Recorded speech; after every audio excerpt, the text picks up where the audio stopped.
Yo,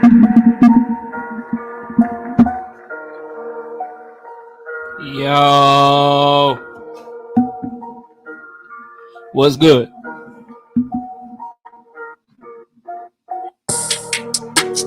Welcome to another episode of Knockout Boxing 86 TV, man. We ended the year on the bang.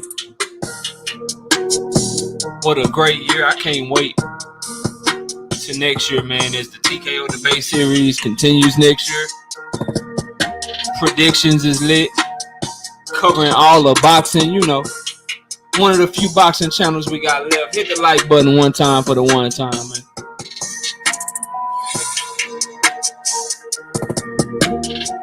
If you want to donate to the Super Chat or the CashApp, you see it down there on the screen below.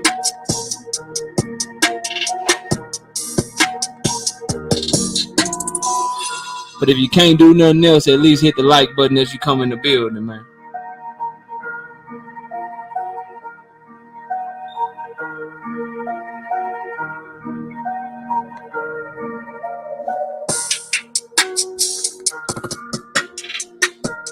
I've been holding this off, bro. I've been making videos and shit, but I ain't really went live and talked about that old Terence Crawford, David Avanesyan situation. We gotta talk about Terence Crawford gloves. We gotta talk about BLK Prime. What's the pay-per-view of Success? We're gonna do a little investigation, use a little logic, a little common sense. And as always, we'll open up the panel for anybody that wants smoke. I know the video we dropped today rubbed some people the wrong way, and I don't give a damn, bro. My opinion is my opinion, and I stand on it by every single word, bro. If you claim, you know what I'm saying? If you claim that this just boxing talk, you shouldn't be offended if I got a different opinion, bro. I see Key in here. We disagree all the time.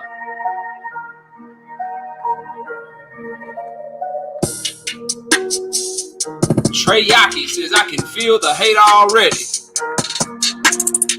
Truth cannot be hate, my brother. Sound logic cannot be hate. So as you go on this ride, just let me know when it don't make sense, and we'll stop for you and make it make sense to you. You can call me a lot of things, but you can't call me dumb, no. Don Dada already in here. He making his opinion known. He say it was a success. Matter of fact, let's get a little poll going, bro. I'm gonna get a poll going, man.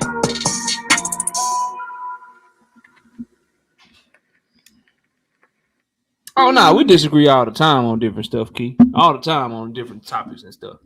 But it don't never get past boxing, because you my bro. All right, let me play this one time for y'all, man. Shout out to G5 Gabe for the fire-ass intro one time. G5, drop that track for me, G5. KO debate here. We lit tonight. Y'all come through, man. Y'all know how we gonna show up and show out. See y'all all in the building.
right, man. Let's get let the camera go and shit, man. Let's see who we got in the building and let's get to talking some boxing. As always, once I lay down what I lay down and put down what I put down, we'll open up the panel for anybody that want to come up and make themselves heard. But I gotta land this plane one time first, then we'll get into it. You feel me? Shout out to Mr. Mechanical in the building. I see you, Mr. Mechanical. Tupac 13 in the building. A Kilo in the building. Who else we got? I Karma 1, 2, 3 and slid through the back door. Daryl Deloach, what's up with it? Todd Swindle, what's good with you? Robert Singleton in the building. Brian Branch in the building.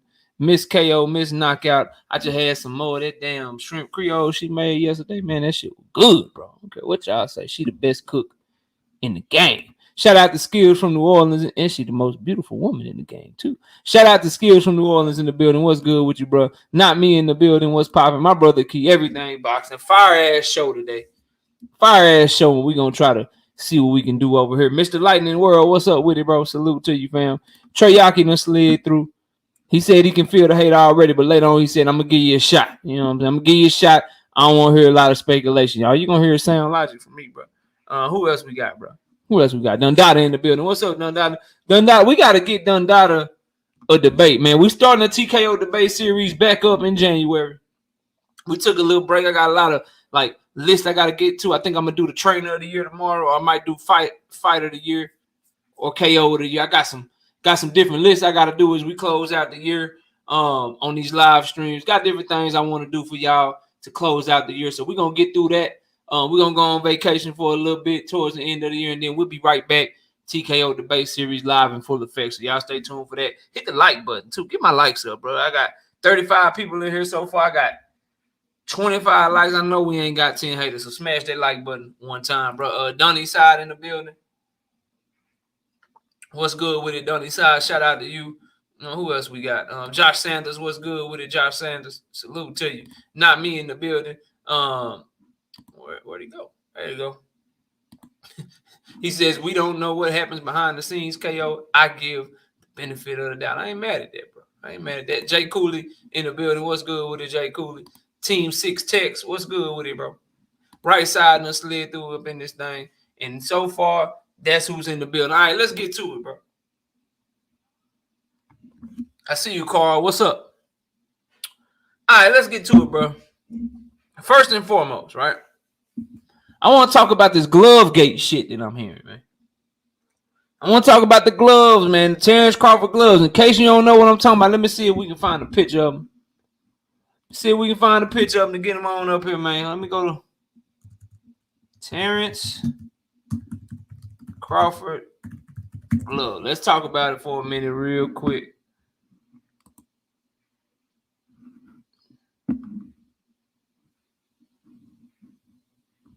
There we go. All right, here we go. So where is the picture of the glove? I got the statement from Everlasting. I'm gonna read to y'all. Then I want to show y'all the gloves first, though, and then we'll cook on it. All right. Images.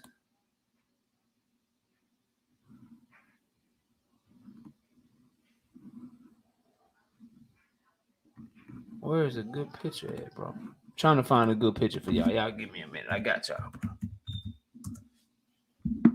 I'm gonna let y'all know what I think about it. I mean, a lot of y'all probably be surprised by what I say, bro.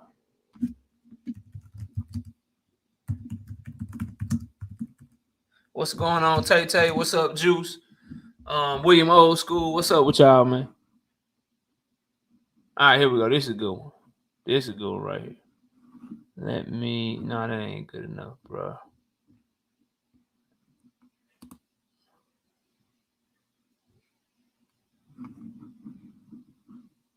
All right.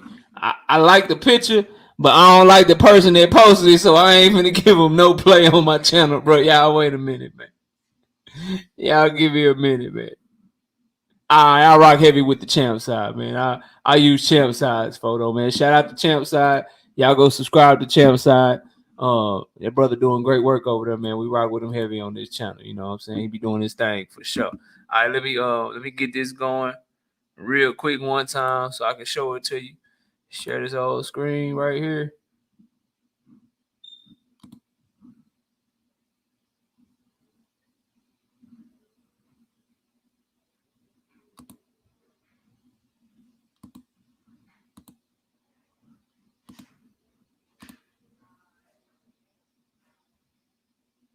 All right, let's see if we got. Oh, that's the wrong one. It's this one right here. Got so many screens, bro. All right, there we go. All right, let me see. Let me make sure it's showing on there. Cause last time we had issues with this shit. Last time we had issues. Let me make sure we good. Oh, there you go. Yeah, we good. All right, bet, man. And again, this is from Champ Side's Twitter page. He not only is he great on Twitter, obviously everybody should know Champ Side. He got a great channel. He doing his thing. But this is the picture of the gloves, bro. Okay, you can see the rip right there. That look like the left hand glove. So the seam ripped on that one, and then the thumb is ripped on the right hand glove. Rip Jones, what up? And you got a lot of people that's like, oh man, Terence Crawford cheating, glove gate, yada yada yada, and all that stuff. Now let me read to y'all what Everlast had to say about it. Then we're gonna cook on it, bro. We're gonna cook on it. Everlast came up with a statement. See if I can make this screen big enough so everybody can see it. Think we good right about there. Okay. So this is what Everlast had to say about Terence Crawford's glove. Okay. DP Rocker, what up, bro? Shout out to you, man. This is what they had to say. They say, we take safety and performance seriously. As the leader of professional boxing equipment, it is ever more important that we ensure the necessary steps are in place to review our product development process and the integrity of our gloves. This process includes close scrutiny of all materials used and construction methods employed in the production of our professional competition gloves. Our top priority is to ensure that every fighter who uses our products has a safe and secure experience. During the development cycle of the custom fight gloves used in Crawford vs. Avanesyan, a batch of defective leather was used in production, resulting in a malfunction during the competition. In such cases, Everlast follows proper protocol by providing backup competition pairs to be replaced pending a decision by the sanctioning body overseeing the fight. A stoppage was called to review the equipment malfunction, and the commission deemed the equipment was still suitable for competition. No foul play was at hand, nor was there any tampering of the product on behalf of Terence Crawford and his camp. So that's the statement from Everlast.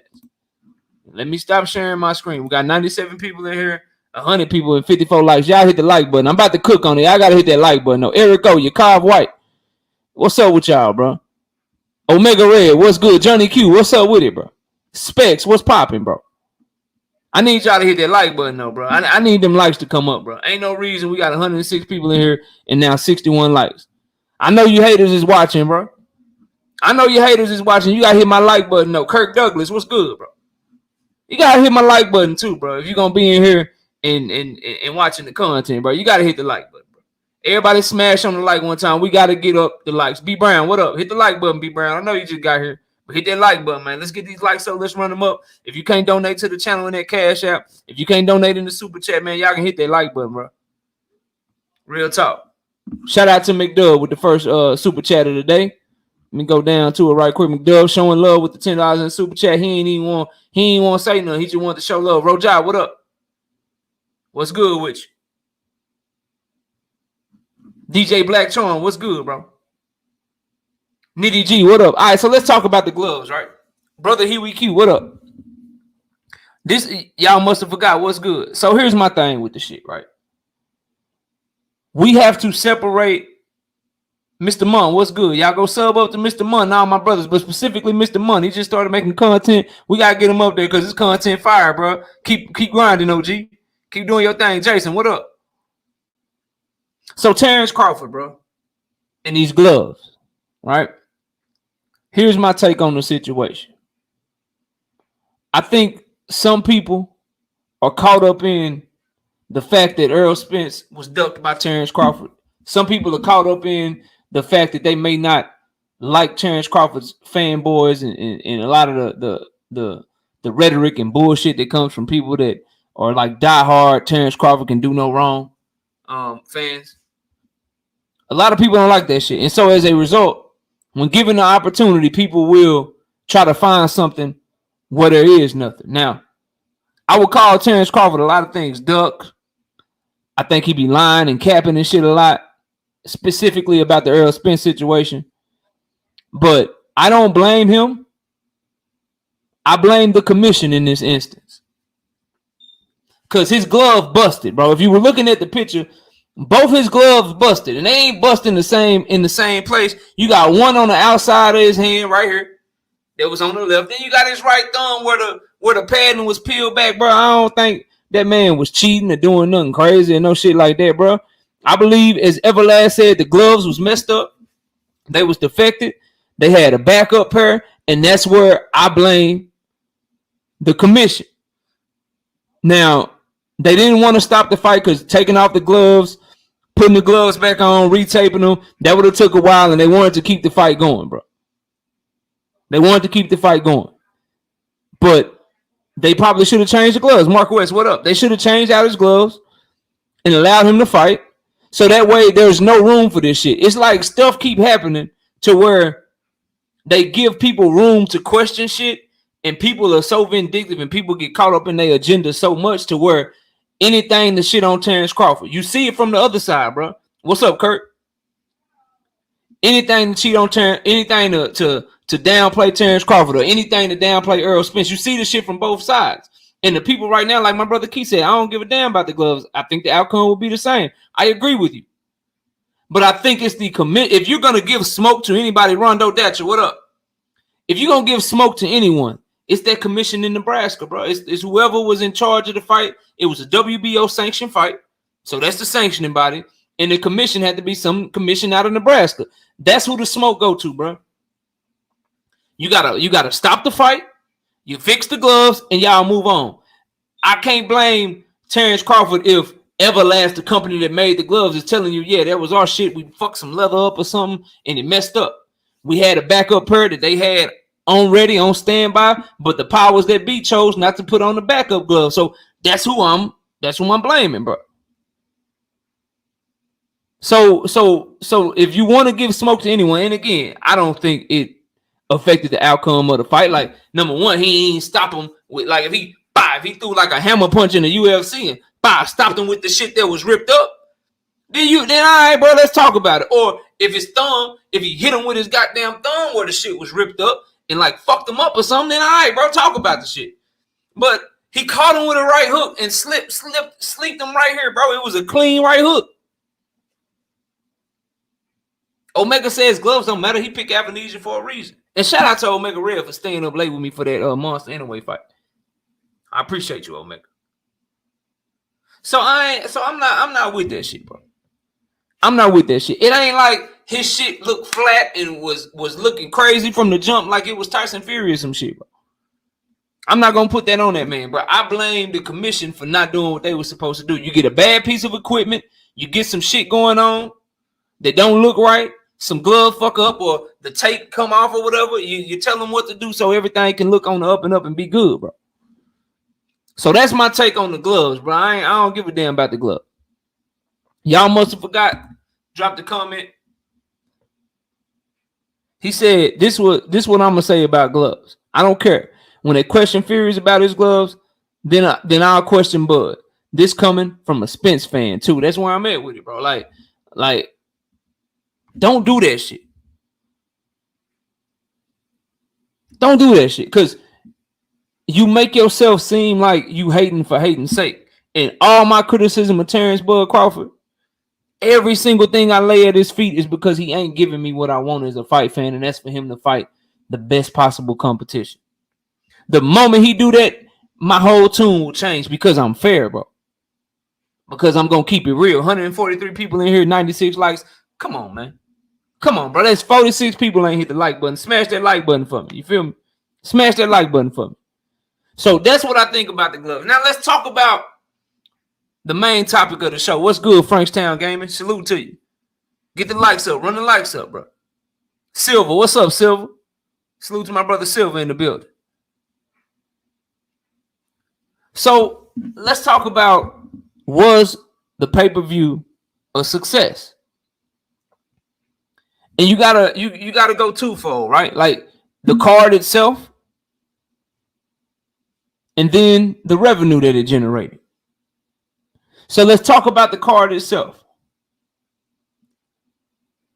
Can anyone name a good fight that was on the card? Truth Speaks, what up?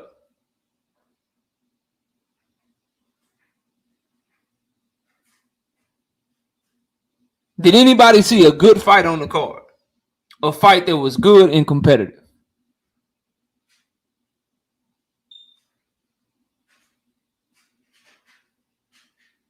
Can anyone name a good fight?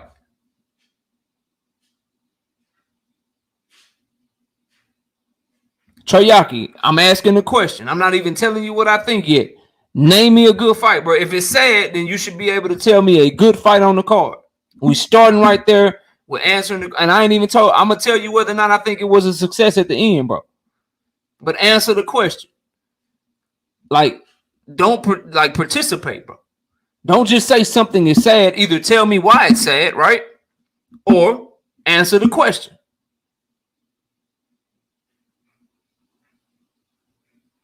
Rojai thinks that the Cyborg fight was a great fight. Philly Zoe, what up? Let me give Philly Zoe his blue shit. So Treyaki says Crawford's fight was a good fight. Bet. So we'll get to that one because that was the last fight on the card. So you had 4 main fights. You had Steven Stone Cold Nelson versus Sean Porter's long lost daddy. Like Kenny Porter, what I learned is Kenny Porter may not be Sean Porter's daddy. It may be the dude that Stone Cold Steven Nelson fought. Okay. So he fought him. I don't know if y'all caught this, but I catch everything. I'm watching the shit on my laptop. I got the Top Rank card on my computer. Right? I'm watching the dude get into the ring. The homie almost knocked himself out getting into the ring, bro, that Steven Nelson was fighting. Like he literally almost fell into the ring when he was getting in the ring, bro. He almost fell into the ring when he was getting in the ring. And then the moment that Steven Stone Cold Nelson like hit him with anything clean, bro, his legs was never the same. That was a complete washing one-way fight. Boom. Okay, no issue. That's the first fight. So that one wasn't competitive. That was not a good fight. That was a one-way ass whooping. Then you got the fight with Jeremiah Milton versus old boy from Waffle House. You know, old boy that weighed in on the scale, 6'1", 387 pounds. And Jeremiah Milton out of Oklahoma, supposed to be a prospect. And I get that, boxing nerd. I don't disagree with that. But what we're trying to define here, and I ain't made my opinion known yet. What we're trying to figure out is, do you consider this Terence Crawford pay-per-view a success?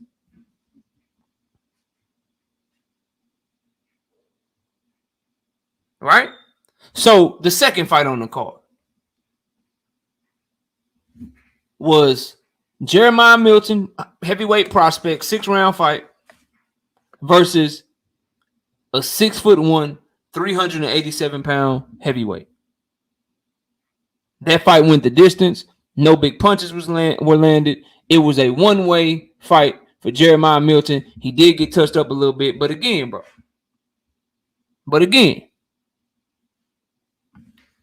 not a good fight. Now the co-main event, Chris Cyborg making her American boxing debut with a record of 1-0 in a 4-round fight for a pay-per-view. A 4-round fight as a co-main event on a pay-per-view. Let's just keep it all the way real, bro. Like, you can't tell me that that's pay-per-view worthy. You can't tell me that that is a good fight. And she was fighting someone that didn't even want to be there. The lady she was fighting went into survival mode from the first round, and Chris Cyborg stopped her ass. None of these 3 fights that we have mentioned was the outcome in any kind of doubt, bro. Was in any kind of doubt. Now let's get to what Treyaki want to talk about. Let's get to the Terence Crawford fight, because we talking about the card right now. Was the card of success? We already got three fights that we all know was trash fights. We know that none of those fights was entertaining. None of them had you at the edge of your seat, at the edge of your seat. And then for the co-main event leading up to Terence Crawford, we had a MMA fighter making her American boxing debut in a 4-round fight. Now we got the big one. We got Terence Bud Crawford. I'm sure Teriyaki has him as the number 1 pound-for-pound fighter in the world. One of the best finishers in boxing. One of the most gifted fighters in boxing. Top 1 or 2 welterweights in the world.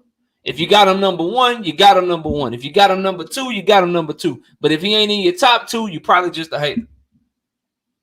Just keeping it a buck with y'all. That guy. He gets in there. He's fighting David Avanesyan. Juice says, I just paid $40 to see Crawford for real. I feel that. Was the fight good? It was good if you're just a Terence Crawford diehard fan and you like to watch him fight no matter who he fight. But was it good in terms of was he tested? Was it good in terms of it was good competition? Was it good in terms of it did anything for his legacy? 99% of the betting public bet on Terence Crawford. Terence Crawford was like a minus 2,500 favorite in a pay-per-view fight. Those odds are extremely wide for a pay-per-view caliber fight.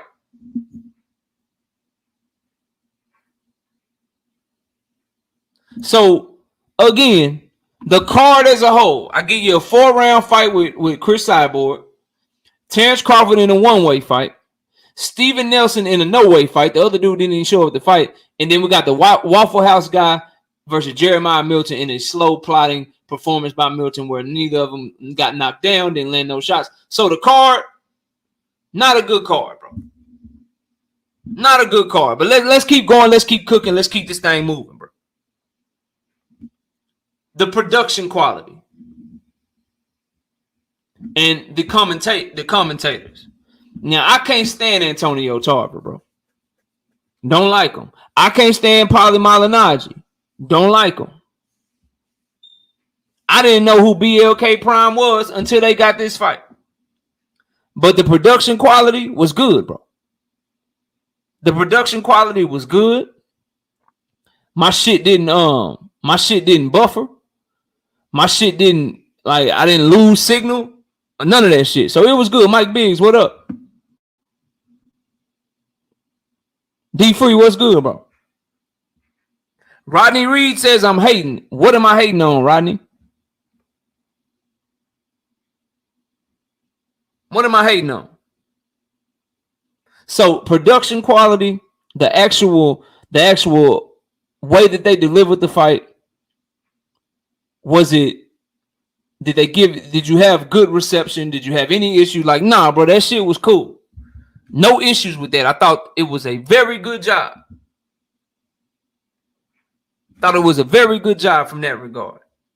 And although the commentators, I don't rock with them, they commentating was cool that night.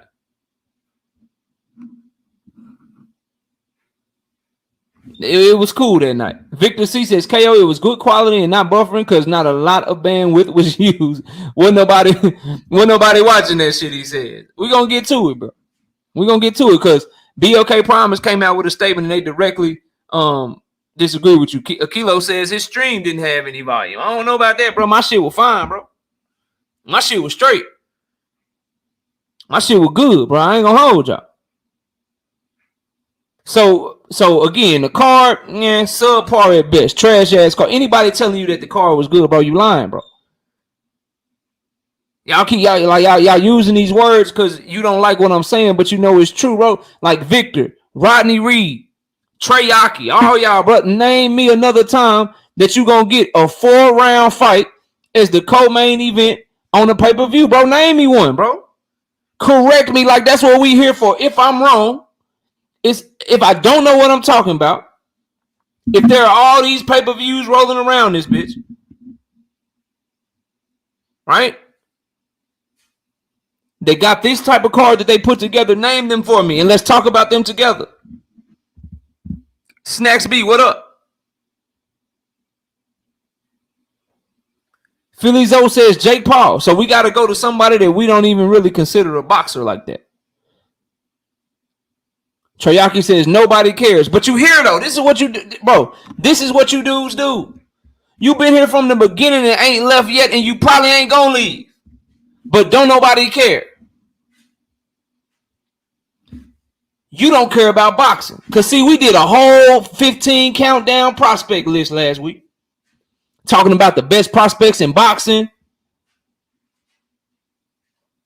Talking about how who gonna be the up and coming champions and shit. Did a whole list of them. Your ass wasn't here though, but you see Terence Crawford on that title. Your ass is in the building, right? But don't nobody care though. Don't nobody care. But now it's 200 people in here listening to what I have to say. If you don't care, bro, leave. But you know, I want everyone to notice a trend here, bro, because we really do this over this way, right? Notice how you keep hearing terms like, oh, you hating. Oh, nobody cares. And I'm openly saying, tell me what you disagree with. Tell me what lie I told. Tell me where I'm not telling the truth.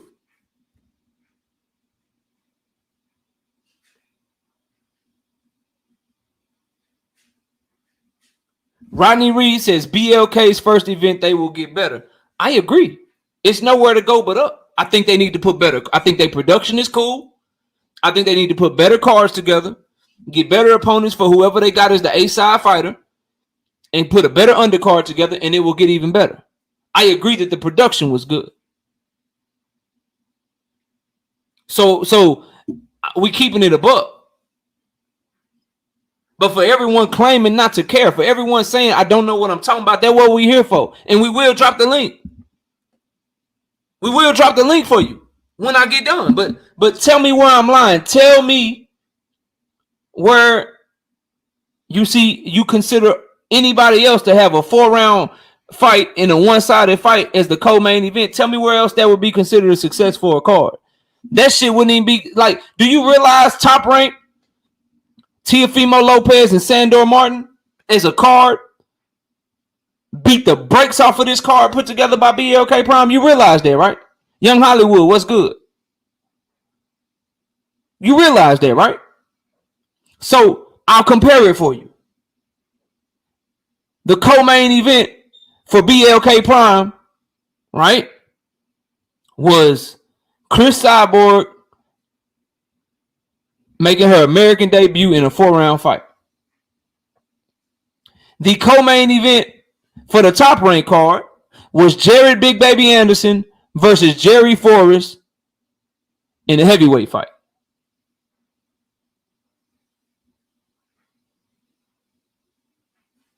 So again, now you're telling me to chill, but first I was hating, now you're telling me to chill. So you're saying I'm telling the truth, Rodney.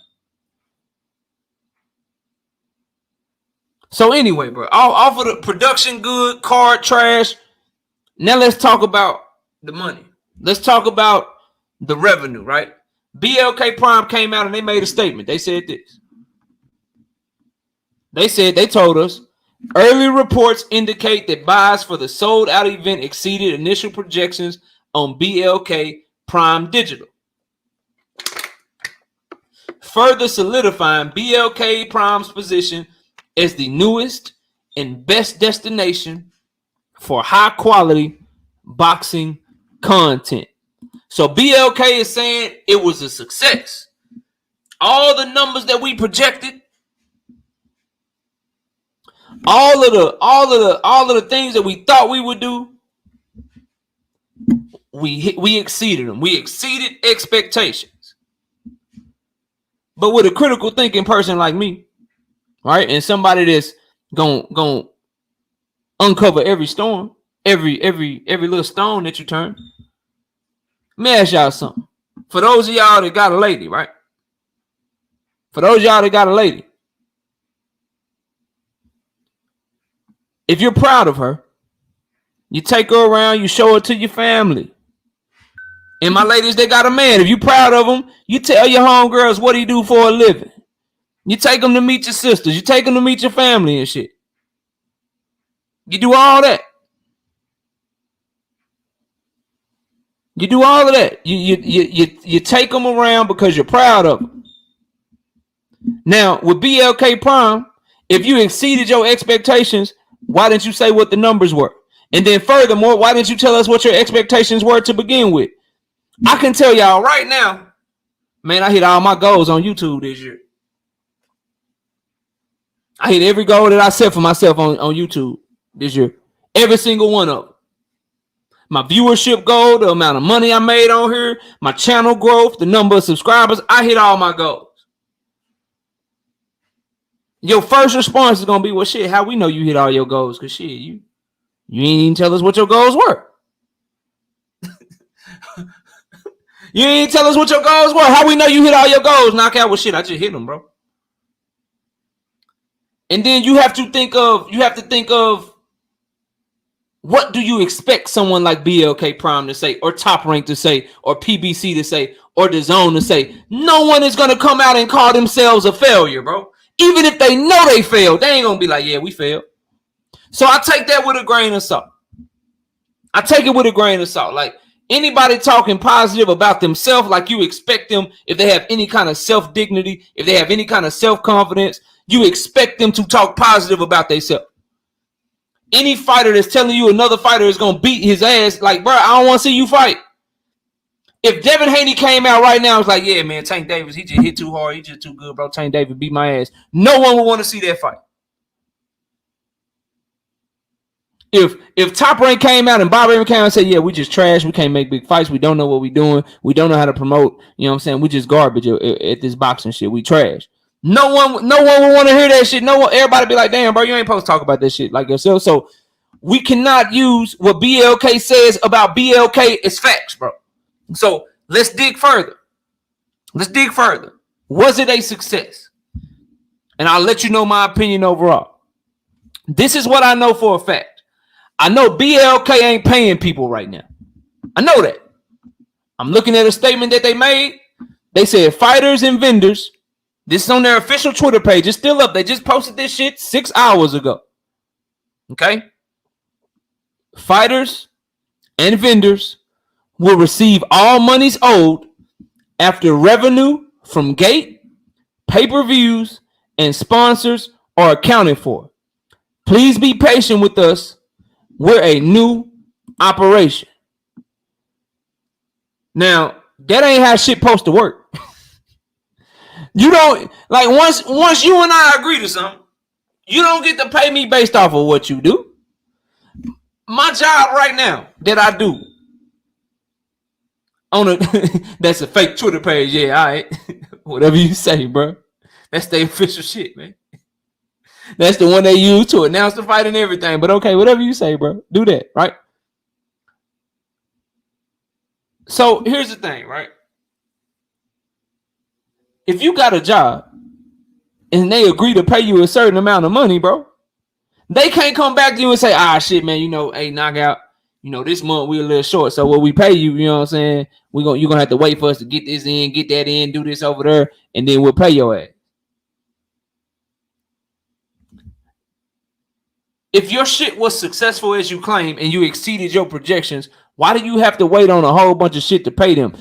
Didn't you have to negotiate the cost of each fighter? Hey, we're going to pay Chris Cyborg this. We're going to pay Terence Crawford that. We're paying David Avanesyan that over there. We're paying Steven Nelson that. You don't negotiate, hey, but we only pay you after we get a certain amount of money. What if they get all that money and the shit don't come in? Do they still get paid? What if they live gate, they revenue from the pay-per-view? What if all that shit come in and they can't cover the cost? That's what they're telling you. We will pay you once we get all the monies after revenue from gate, pay-per-views, and that means they can't afford the card, bro. That means you can't afford the card. Why are you trying to pay people after the fact? Sir Senior, one of the biggest Bud fanatics that comes by the channel sometimes. No disrespect to him. He says, you don't know the contract. They might get paid, as y'all call it, off the back end. So you believe that Steven Nelson, Chris Cyborg, and Jeremiah Milton, and all the rest of these people, they get some sort of back end split. That's what you telling me, bro. That's what you believe. That lower level fighters fighting 4-round fights and 6-round fights, they getting a percentage of the back end, bro. They getting percentage of the back end. He'll never come on, Admiral. He'll never come on. He been invited multiple times. He don't want to come on. He don't want to come on at all. He know what'll happen to him, bro. But he more than welcome. I'll be dropping the link in a minute. 1 second. Everybody welcome, bro. 100%. 245 people in the building. 146 likes, man. 100 of y'all that's in here hating right now, hit my like button, bro. Shout out to Mr. Monk with the $10. He says the $1 million question is, what was Bud's actual purse? Was it really the projected 10 million, or is it a lot less? If it's a lot less, perhaps it was a success. It's a very, very good point. I don't know what his actual purse was, and I don't care. I do know this. A lot of people that are discrediting those reports. This is how funny shit works, bro. And I talked about this on the video earlier, right? This is how funny some of y'all are, and this is how fake and fraudulent a lot of y'all are, right? So I know y'all remember the Bud and or the Earl Spence and Ugas 50-50 shit. What up, Money? I see you, bro. I know y'all remember that shit. The Earl Spence, Dennis Ugas, he gave Ugas a 50-50 split, so why won't he give Bud I know y'all remember that shit. Master Khalik, what up? Well, did y'all know that the same people that reported that shit, that I told y'all that shit was fake? That shit don't add up. That shit, what up, YB? That shit don't make no sense, bro. Because they saying 50%, but the numbers that they giving you don't make no sense. Right? Told y'all that. Well, them same websites, Essentially Sports, right? Total Sportal, they're now reporting what they saying Bud Crawford made. And now all of a sudden, all the people that was trying to argue with me and tell me, hey man, look, Earl gave Ugas 50-50. And no matter how many times I broke it down, no matter how many times I made it make sense, no matter how many times we used the calculator to show you that it didn't make sense, they still tried to argue with me. Now all of a sudden, those same people, now you guys, you care about credibility. Now all of a sudden you care about where the source is and who it come from and why they say this and why they say that and this don't make sense and that don't make no sense. But when it was fitting your narrative, you didn't give a damn about all that journalistic integrity and shit like that. You didn't care then. You didn't care one iota. And that's why y'all can't never fuck with me, because I'm too consistent. You don't see me talking about what Bud got paid and he got this, because I don't know, bro. I ain't seen shit from a credible source, so I ain't gonna speak on that. You don't hear me doing that shit. But you sucker ass dudes, right? You narrative pushing people that just want to hate for the sake of hating. You now all of a sudden, when it came to Earl and Ugas, since you hate Earl so much, bro, since you hate him so much, then oh yeah, I'm gonna make sense of this article. This shit facts. I see the numbers don't add up.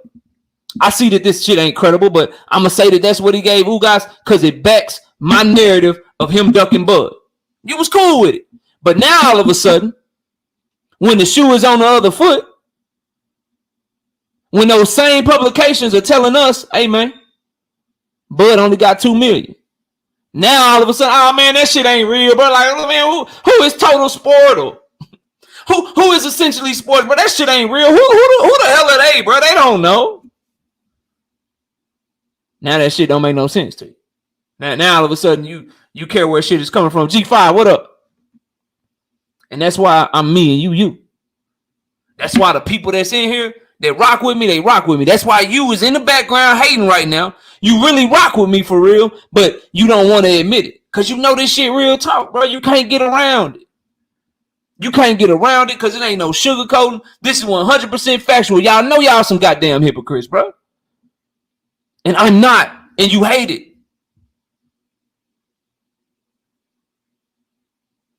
I'm not, and you can't stand it because I'm solid over here. I come at Bud Crawford for what he say. I come at him for what he do. Shit that's factual, shit that's logical, shit that you can prove. Big Tony, what up? You guys push narratives and shit. Cause you wanna be right so bad, you'll go with anything that fits what you want to believe. But then when those same people come up with some bullshit about your guy, when they come up with some bullshit about your guy, all of a sudden, oh, now we gotta check who wrote it, how many boxing articles had they wrote before, where did it come from, when did it come from? Yeah, bro. Y'all fake, bro. Straight up and down. Akilo, what up? With the $10 in the super chat, Akilo say shit was terrible and we can't accept this. Now all of his big bad beat Earl and Charlo talk is mute. BLK has paid Bud and AB too much and can't pay anyone now. Terrible. Damn. Dog Money, I see you. Nick J, I see you. Everybody in the building, please hit the like button. We still short by like 50-something likes, bro. Can't donate to the channel, hit the like button. There go McDub right there with another super chat. McDub say, notice how, with the $5, I appreciate you. I appreciate you. You know what I'm saying? He says, notice how back end was so confusing when it was Earl versus Bud, but now with Bud versus Avanesyan, everyone understands it and it make perfect sense. Yeah, bro, that ties into what I was saying, bro. When it fits what you want to, when it fits what you want to believe, then all of a sudden you push it, you rock with it. But when the facts don't support what you want to believe, then all of a sudden you come up with something else, bro. I'm interested in the facts and I just base my opinion off of those. That's the difference, bro. That's the difference. I'm trying to teach y'all something so you can have some more integrity. I'm trying to teach y'all something so you can be better at what you do, bro. Because you look like a fool out here. A lot of y'all looking real sad out here, man. Trying to make this shit up and trying to take up for this shit, bro. Let me go to my hold on. I got one from Kwame. I see you in the building, Kwame. Let me get you. There you go. Ricky, what's up? Shout out Ricky Williams, man. All my brothers in the building. Loyal to the game boxing talk with the $5 says cook KO. Get they ass 100% facts. That's all I give over here, bro.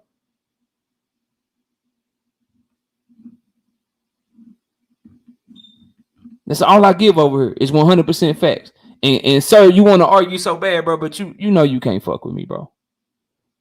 And I'll oblige you when I drop the link, but you know you can't fuck with me. And you ain't a boxing fan for real, bro. I'm just gonna keep it a buck. It's no shade and no disrespect to you. You ain't a boxing fan for real, bro. You only over. Where was you, Sir Senior? What do you think of Raymond Muratalla, bro? Can you talk to me about anybody other than Terence Crawford, bro? That's the only time I ever see you. You ain't a boxing fan for real like that. Who did Monster Anyway? Real quick, don't Google it. Who did Monster Anyway fight on Tuesday, Sir Senior?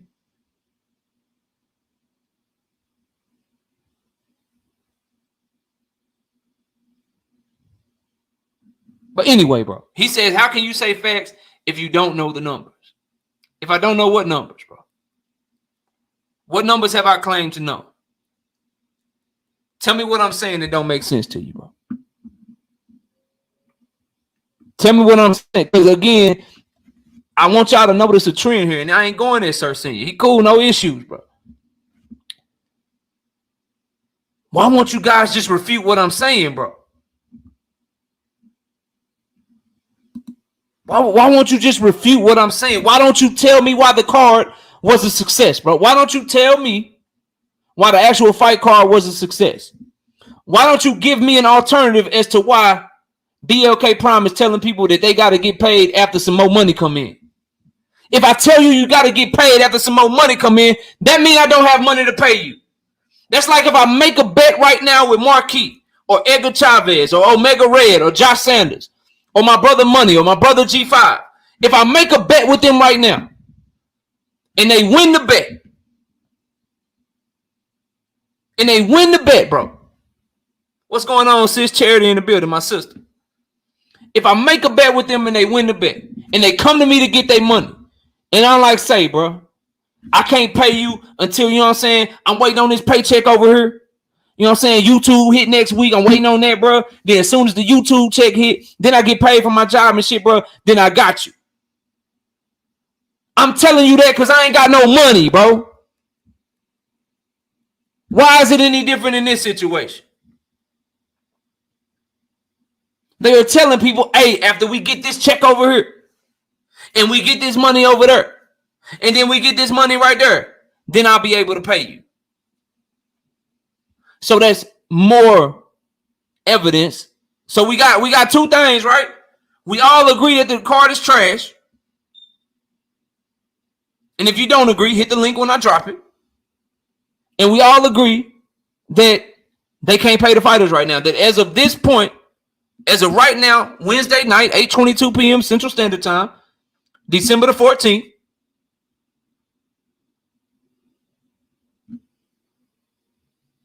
Some fighters ain't been paid yet. I don't know who. I don't know where. I don't know why. I don't know which ones. But somebody ain't been paid. BLK Prime is telling you what does this mean? Fighters and vendors will receive all money. Meaning, fighters. Who are the fighters? The people that fight. Duh. Who are the vendors? The people that was there selling shit on behalf of BLK Prime. The people that was maybe working the beer and the goddamn nachos and selling this and selling that. Y'all will get y'all money once we get our money from the live gate. Y'all will get your money once we get our money for the pay-per-view. The reason you have to delay paying people is because you don't have any money to pay them, bro.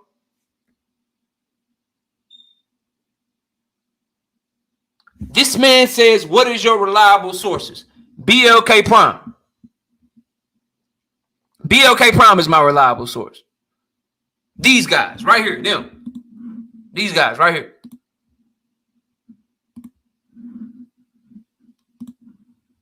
These guys right here. These guys. And them. They're telling me they haven't paid anybody. Them, right there. Those guys.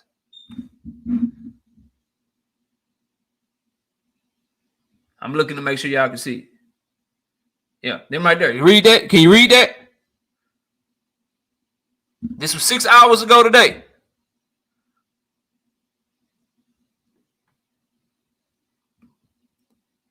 They came here and told me not to use speculation, done data. I can't speculate back in, front end. They said they ain't paid nobody yet.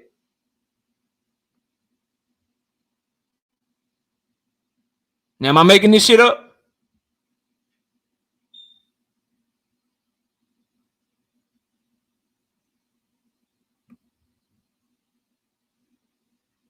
Now you want to talk about the 10 million? All right. I don't know what I don't know what they said, bro. I don't know nothing about that, but there you go, right there, bro. I'm reading directly from that shit. I ain't got no reason to lie to y'all, bro. I base my opinion off of facts, fam. All right, now let's keep it going though. Well, I got this pulled up for y'all. Let's do this. I went and subscribed to him. BLK Prime. BLK Prime. Where is...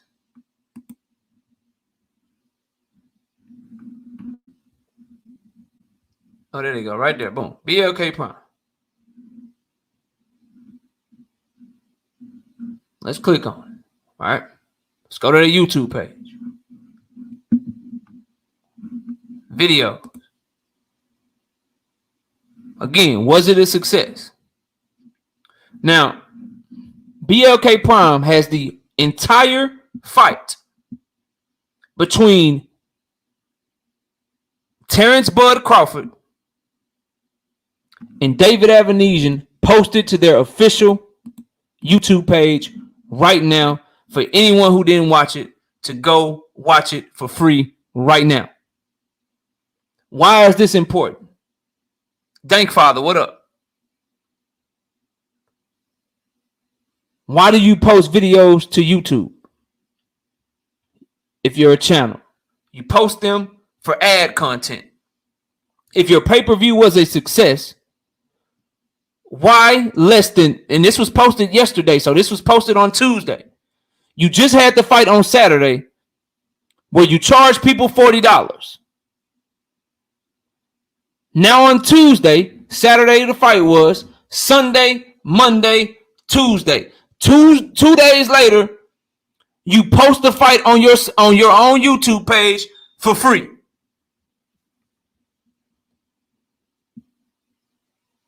They posting the fight that they just tried to charge people $40 for free.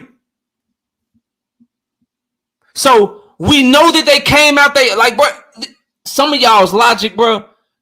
My wife is a very nice woman, but she be thinking some of y'all is just like stupid sometimes, bro. And I agree, dog. I don't mean no disrespect, but some of y'all's logic straight garbage, bro. Like you have no common sense, no logic whatsoever, bro. So the company that put on the event is told everyone that they haven't paid fighters yet or vendors yet, and that they're waiting for pay-per-view money, live gate money, so that they can pay people that participated in the event. That same company then post the fight for free on their YouTube page. Now, I ain't no goddamn rocket scientist. But does that sound like to anyone in the building that in their mind, this was a success, bro?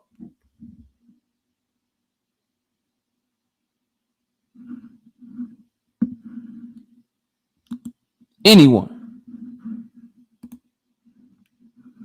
And then they go to this. They go to this right here. This is what they go to. Uncommentary. I see you, St. Louis Zenith. What up, bro? They go to this. They cannot refute anything that I say.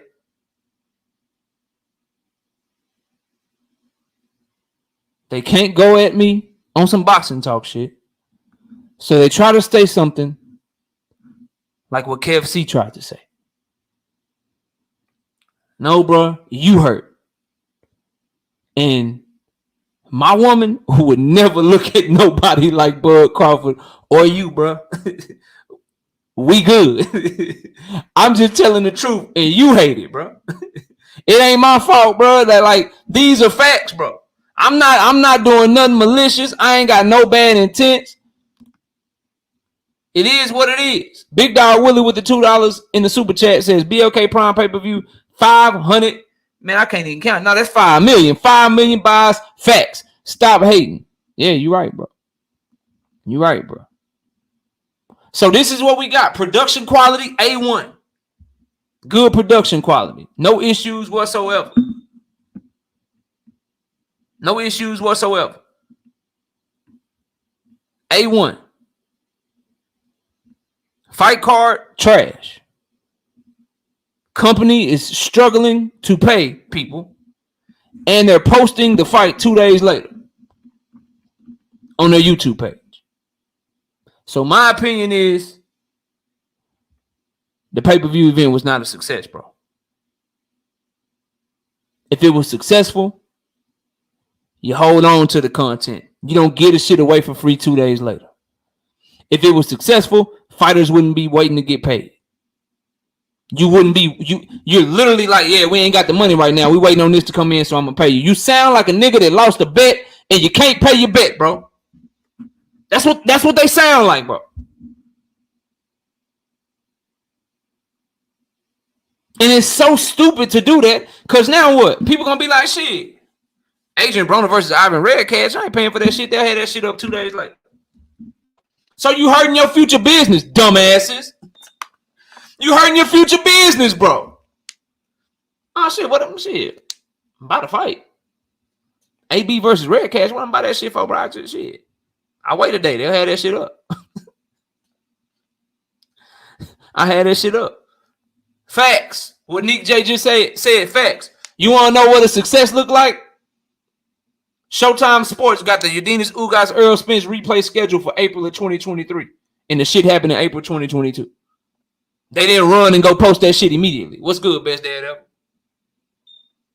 They didn't run to their YouTube page and post that shit immediately. Come on, dog. Come on, dog. Jamar's 1984 wall, $5 in the super chat. Are they waiting to pay vendors with the money Bud and Avanesyan supposed to split 70-30? I don't know, bro. I just know. This is what I know. If I got to wait on some more money to pay you a bet that I owe you, I ain't got no money. If I'm willing to give away content that I just charged people for, if I'm willing to give that content away 2 days later, my shit probably wasn't a success, bro. It's the only point I'm making. It's the only point I'm making, bro. So there you got it. You know what I'm saying? That's my opinion. The shit wasn't a success. Now, everybody typing in the chat. I let the brothers that agree come up in a minute. If you rocking with it, if you kind of stand on where I stand on, then don't come up right now. I'll let you hit the link in a moment. This link I'm about to drop is for the people that's capping for this shit. This link that I'm about to drop is the link that's for the people that say I'm hating. This link is for the people that are disagreeing with me. This one's just for you. I will allow you to come up one by one and we can talk about this.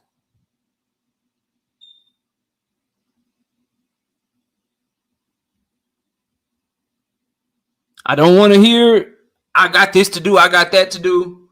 Nah, bro, I don't want to hear that. You've been typing in the chat this whole goddamn hour. Now all of a sudden you can't speak. No, we dropping the link for y'all, bro.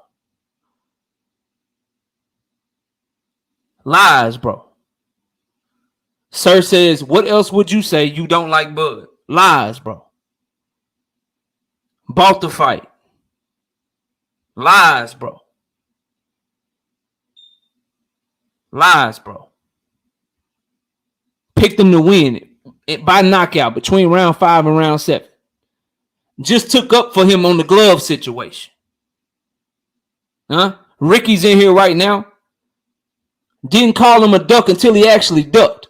Didn't say that he was going to run from Earl until he actually ran from him. Really believed that he wanted to fight. I was arguing with Ricky. I was arguing with other brothers about, hey, man, nah, Bud want the smoke, bro. He want the smoke. Don't tell me I don't like him because you don't like what I'm saying. Again, bro, you still ain't told me what I said that was wrong.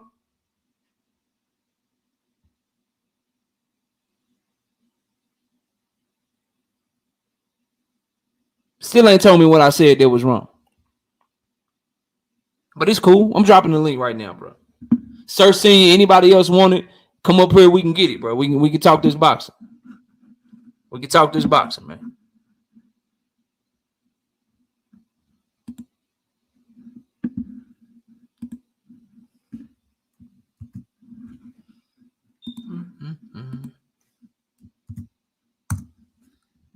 There y'all go, man. There y'all go right there.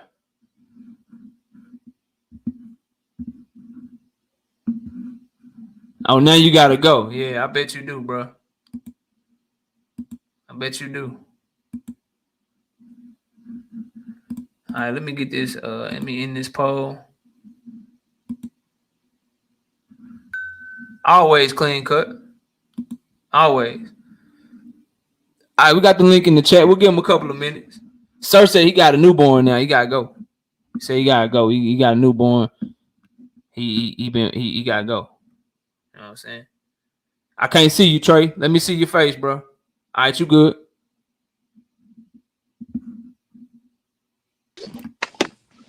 What's up, bro? What's good? Let me fix this. Hold on. Let me fix this real quick. All right, there we go. Go ahead, bro. What you got for the show, man? Talk your shit. Man, well, first y'all blocked me in the chat just because I was disagreeing. That's crazy, bro. Like, see, y'all be making this. Who blocks you? What's your is your name Trey in the chat? Yeah. You Treyaki? Yeah.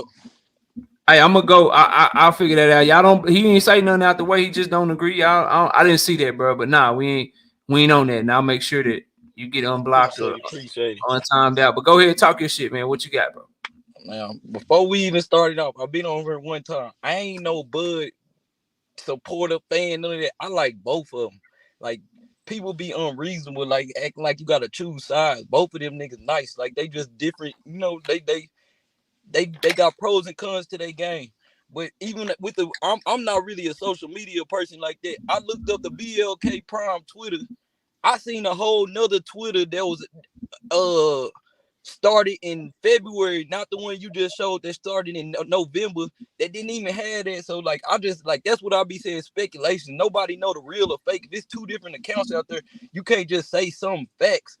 Like, it just be like people be reaching pulling shit out of nowhere just to, make their point when the shit don't even be that point. We talking about undercards, we talking about everything but the dude that's fighting, like Earl Spence and Bud. That's the only thing that matter about the fight, not about no undercard. If you like the undercard, how many rounds he got, like, man, that's all bullshit. That's extra stuff. That's like, I don't know. I just can't see like why people be having to do all the extra stuff. Every post is about Bud did this wrong, Bud did that wrong. The shit just get old after a while, bro. Like, both of them niggas nice. We ain't gotta keep on picking sides. It should be like Bloods and Crips, Democrats, Republicans, everything. You gotta pick a side against some shit. Like, both of them niggas nice. They both black men. Like, what be the point of doing all that shit? It just be, I don't know. It just get a little like, I don't know. I'm just past the shit, bro. Like, the nigga doing his thing. If they make the fight next, ain't nobody else got nothing else to say. But shit. If they make the fight next, then that just mean he quit ducking Earl, bro. But he okay, but can you say that 100% facts though? Because it's 100%, yeah. 100%, yeah. Just man to man, how can you say 100% when nobody really know what's going on behind the scenes? You can speculate.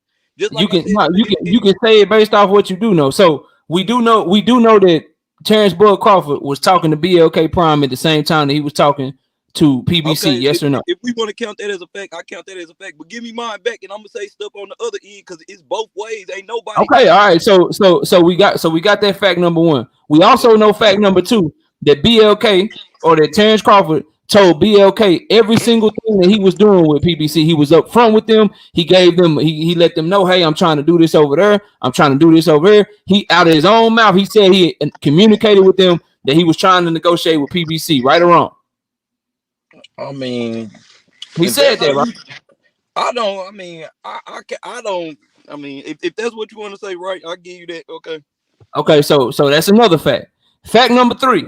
He never told PBC anything about BLK Prime, although he was talking to both of them at the same time. That's the same fact you just said. No, that's not what I said. Fact number one was he started talking to them around the same time. Fact number two was he told BLK everything he was doing with PBC. Fact number three is he didn't tell PBC shit about what he was doing with BLK. You following me so far? How can you say it's a fact backwards and forwards? That's the same point 2 and 3. He admit it's two different things, bro. It's two different things. If I'm negotiating with you, I'll pick somebody from the chat to make it make sense. If I'm negotiating with you and I'm negotiating with KQKC Boxing Network, and I tell you everything that I got going on with KQKC, but I tell KQKC nothing with what I got going on with you, those are two different things. Now, I would ask you, if I'm negotiating with somebody and I tell one side everything, but I tell the other side nothing, who am I really trying to make the deal with, bro? The person I give all the information to, right? Shit, I mean, nobody know. You don't know. Like, this business, it's not like these people coming out here telling you everything that's going on with everything. You're going to get bits and pieces and the rest of the shit going to be behind the scenes. But if you trying to... That's your opinion. Bud claims that he told us everything. The man said he agreed to everything. But somebody could have, before it signed off, people advise a lawyer can tell you not to sign it because something you might not have seen previously. Whatever the fuck it is. He didn't say that though, bro. You putting words in his mouth. Y'all get up here and try to put words in that man's mouth. He didn't say that. Bro, that's your 3 facts. You got them. Okay, I feel your 3 facts. Like I said, I'm from Dallas, bro. I fuck with Spence. I just Bud nice too. That nigga a real nigga. Like, so just how can you call him real when he be lying all the time, though, bro? I'm gonna tell you shit. Like, that nigga, I don't know. That nigga stand for some shit. It might not be exactly for Earl Foe, but that nigga stand. He put his people on, make sure his people straight. Everybody ain't gotta understand what he doing. He cool with that. He gonna do him, make sure his people straight. All that shit is cool, bro. Liars put their people on all the time, Trey. Okay. How can you say somebody is real when they literally lie? I get a man props for that. That's why he real. That's why he get my respect. I'm not like all the other stuff. Like, I can respect that as a man on principle. But I respect that as a man too, but I don't respect his moves inside of boxing. That's why I only talk boxing. You don't hear me talk about the man family. You don't hear me talk about what he do in his personal life. We talking boxing. I don't know no man on this earth. don't know no man on this earth I agree with everything they do. I don't look to. See, I judge the man on what he stand on. That's all you can judge a man for. All that extra stuff ain't got nothing to do with I'm it. a boxing fan right now. I judge you based off of what's going on in boxing. This ain't no life channel, bro. This ain't a family you channel. the one talking about why you don't like to do it. I just said why he was real. You asked me the question and I gave you an answer. Just like you that's your 3 reasons. You said Bud Ducking.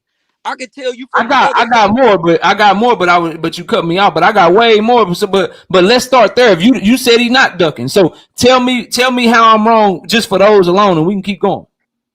Bro, because that's just basic. That's just light work. You want me to defend what you said instead of give my own points? Okay, yeah. Tell me why you don't think he ducking. Just go ahead. Just go out. Why you don't think he ducking, bro? It's obvious. It's the people behind the scenes, bro. But when people try to pick sides, oh no, it's this, it's that. Ain't neither one of them niggas perfect. So you trying to? What makes it obvious that it's the people behind the scenes, bro? Bro, because it's a middleman in between. Have you ever not lived? Like I peep game. See, both of them dudes calling for the fight, but it's always some confusion. Just like with anything. Bud did not call for the fight after his last fight. Peep me out, bro. See, like that's how you control people through confusion. It's always confusion, making motherfuckers pick a side. If you want to call that building the fight, whatever you want to call it, but I just can't believe people keep on getting caught up in the confusion. Like it's the same stuff. Like it just. Bro, all due respect, Trey, you the one that's caught up in the confusion because you ain't seeing this man for what he is. You ain't let me say nothing. I ain't even got to say my point. You want me to defend your point for me to have an argument. Your points is based off of you saying it's a middleman. You saying it's this. You saying a bunch of you saying a bunch of your opinions, bro. Let's go off what they said and what actually happened, bro.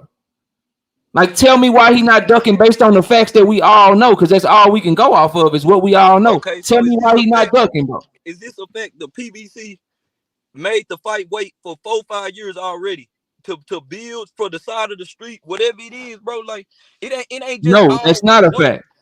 That's not a fact. So because guess what? See, this is where we can really have a conversation. PBC didn't send no offer to fight Bud. Terence Crawford and his team didn't send no offer to fight. That don't make you suspicious that they told you off top, we gonna save this fight for last? No. People say fights for last all the time. They say the biggest fight for last. Manny and Floyd did that shit. Floyd wasn't ducking Manny though. They waited for years for their fight. Earl in the PBC, they got all these in-house fights. They got all the belts except for one over there. It makes sense for them business-wise. The same shit that Top Rank did with fucking Josh Taylor and Jose Ramirez, bro. It makes sense for you to make all the big fights you plan for. Did you just say business-wise?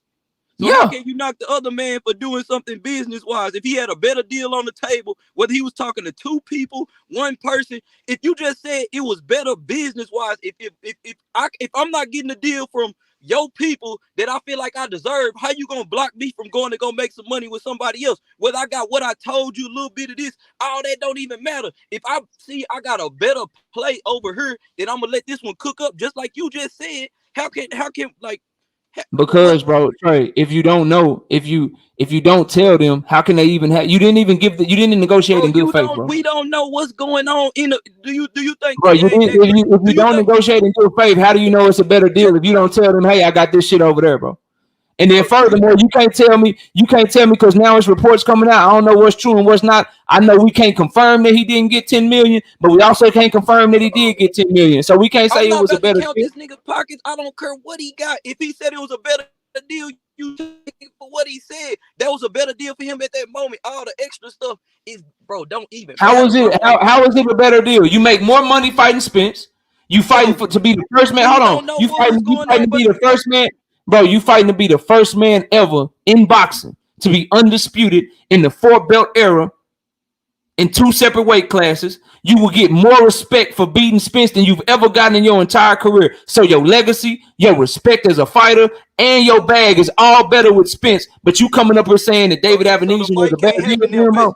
So you saying the fight can't happen now because he took that fight. Just like you just said, the PBC took a better business move to do that, so you got to give it on both sides of the street. But I Everybody ready for the fight, bro. But that like. But I also explain why it's a better deal, bro. It's a better deal when you're a promoter. It's a better deal doing in-house fights because you get to keep all the money. So you telling me it's unreasonable to think that PBC was trying to give him a raw deal, so he went somewhere else where he can build himself up. They were giving him the same. They were giving him the same deal that he gave Earl. And what you mean he went somewhere to build himself up? Earl Spence. No, he ain't build himself up. He didn't even talk about that fight. He spent the whole build up talking about Earl, bro. What is you talking about, bro? He didn't even build that fight. Boxing, bro. What you mean? Let me finish a thought before you cut me off. Just give me the same. Like, I don't even do this YouTube stuff, but like I say, you let me come on last time. Shit, I don't even be logging on. I get in the chat to everybody block me. Like, anytime you get on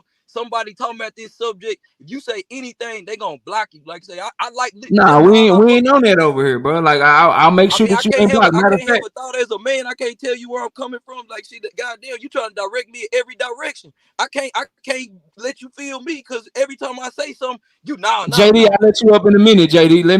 Let me finish talking with Trey. I'll let you up, JD, but let me and Trey rap. I mean, I ain't gonna hold up the show, bro. Like I say, you ain't holding up nothing, bro. Get it out. It's just you coming with it. You coming with a lot of stuff that don't make no sense, bro. But I'm gonna let you finish. But bro, you gotta come with something better than your crazy, bro. I'm crazy in the motherfucker shit. Like I say, I'm crazy. Like shit, I don't know shit. I ain't calling you crazy, bro. You just not you not seeing it for what it was. But make your point, bro. I'm literally gonna go on mute so you can make your point, bro. Only point I got is, bro, on neither one of their sides, you can't point no finger in either direction. Anybody that say it's all Earl fault is unreasonable. Anybody that say it's all Bud fault is unreasonable. You just said Spence and the PBC wanted to build the fight for the last 4-5 years. So okay, so shit, like, ain't neither one of them niggas like the fight ain't happened because of both sides. Like, but you can't call neither one of them a duck. Like shit, it just I don't know, bro. The shit just get whacked that we always Bud turn down somebody. Well, they gotta be Bud, Earl. Like, nigga, both of them niggas nice. Both of them niggas got 2 different games. Like, you don't have to be the slander every day. It's like 10 channels that go around and do that shit. It just you the only one that, like, say, let a nigga really get on like that. But shit, I don't know. Like I say, I like both of them niggas, and I don't see neither one of them 100% right. Like you said, Bud left them niggas hanging, bro. Like, that was a bad move. I could give you that. But at the same time, the nigga been waiting for 4-5 years already. Nigga got blackballed out the whole PBC, couldn't fight no fighters before Earl got all the belts. So you see the game on both sides. Any reasonable person can see what's going on both sides. So shit, like, to me, I don't know, bro. It just I just don't understand how people don't see that and choose a side either way. Like, until we see the fight, anybody who's saying definitely this who gonna win, like, obviously that's you. I mean, come on, it's obvious what's going on, but I ain't really got too much to say, bro. Shit, I just wanted to, like, say somebody gotta speak for the other side, bro. Cause shit, this shit just be getting overwhelming. Like, I be wanting to watch boxing shows, but after a while, the shit just get watered down. Cause everybody on the same shit. Nobody think different. Everybody just zombies out here. No, it's this way. It's this way. But damn, it could be this way too. But no, it ain't no other reasonable thinking besides the way you think it is. Like, ain't nothing in life, no one size shoe fit all type shit. So I don't know, bro, but I'll let you get to the rest of the show, man. Nah, bro, you good. So this is what I say to all that you said, bro. Like, I hear me in here. Oh, somebody just hit me in the thing. What they say? Keep there, go. I ain't know my fault. I'm figuring this shit out. I ain't know you can. Don't worry about the chat, bro. This is what I got to say to everything you just said, bro. And I see you done left, but that's fine, bro. Listen, what y'all, all that contrarian shit, all that shit that people do to, like, you gave me a bunch of opinions. You told me it could be this or it could be that. You didn't present any facts to me, Trey. And I see you back up here. There you go. Yeah, you didn't. I presented facts. I said there. Okay, I just let you cook, bro. Let me get it off, right? You didn't. You said it could be this. Any though. Come on, let me. You didn't finish, bro.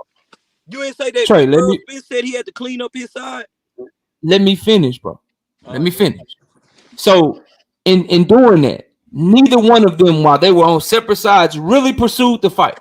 So it's nobody's fault at that point. I ain't been calling Bud a duck for 4 or 5 years. I just been saying Earl wasn't ducking him for 4 or 5 years because I knew that PBC and Earl was doing this over there, and Top Rank and them was doing this shit over there. I also remember in 2020 with Deontay Wilder that the PBC was suing Bob Arum for the greater part of a year and a half because of the Tyson Fury Deontay Wilder debacle, and Deontay Wilder had to go through arbitration and do all this shit to try to even get the third fight with Tyson Fury. So I know that that's going on in my head, and you can't tell me that anybody's gonna do business with somebody that they suing at the same time that they suing them. So to expect them to go into business together during that time where they suing each other and shit, and you got Top Rank telling their fighter you ain't got to fight Deontay. You got PBC fighting for their fighter to go ahead and get the third fight. So all that shit is going on the precipice of that. They not gonna make the biggest fight in boxing at the same time. So I never maintained when Bud was at Top Rank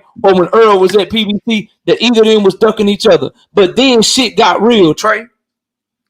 Then shit got real. Then what happened was Bud wasn't with Top Rank no more. Now he by himself, so he's free to negotiate. And Earl and them go to negotiate with Bud Crawford. And all I know is this: Bud Crawford told all of us that he was talking to someone else at the same time while saying this was the only fight that he wanted. All I know is that Bud Crawford told the people that he ended up going with everything that he could so that they can make the best deal possible for him. He was like, yo, BLK, they giving me this. I got this going on. I got this going on. So they could go try to make a great deal for him.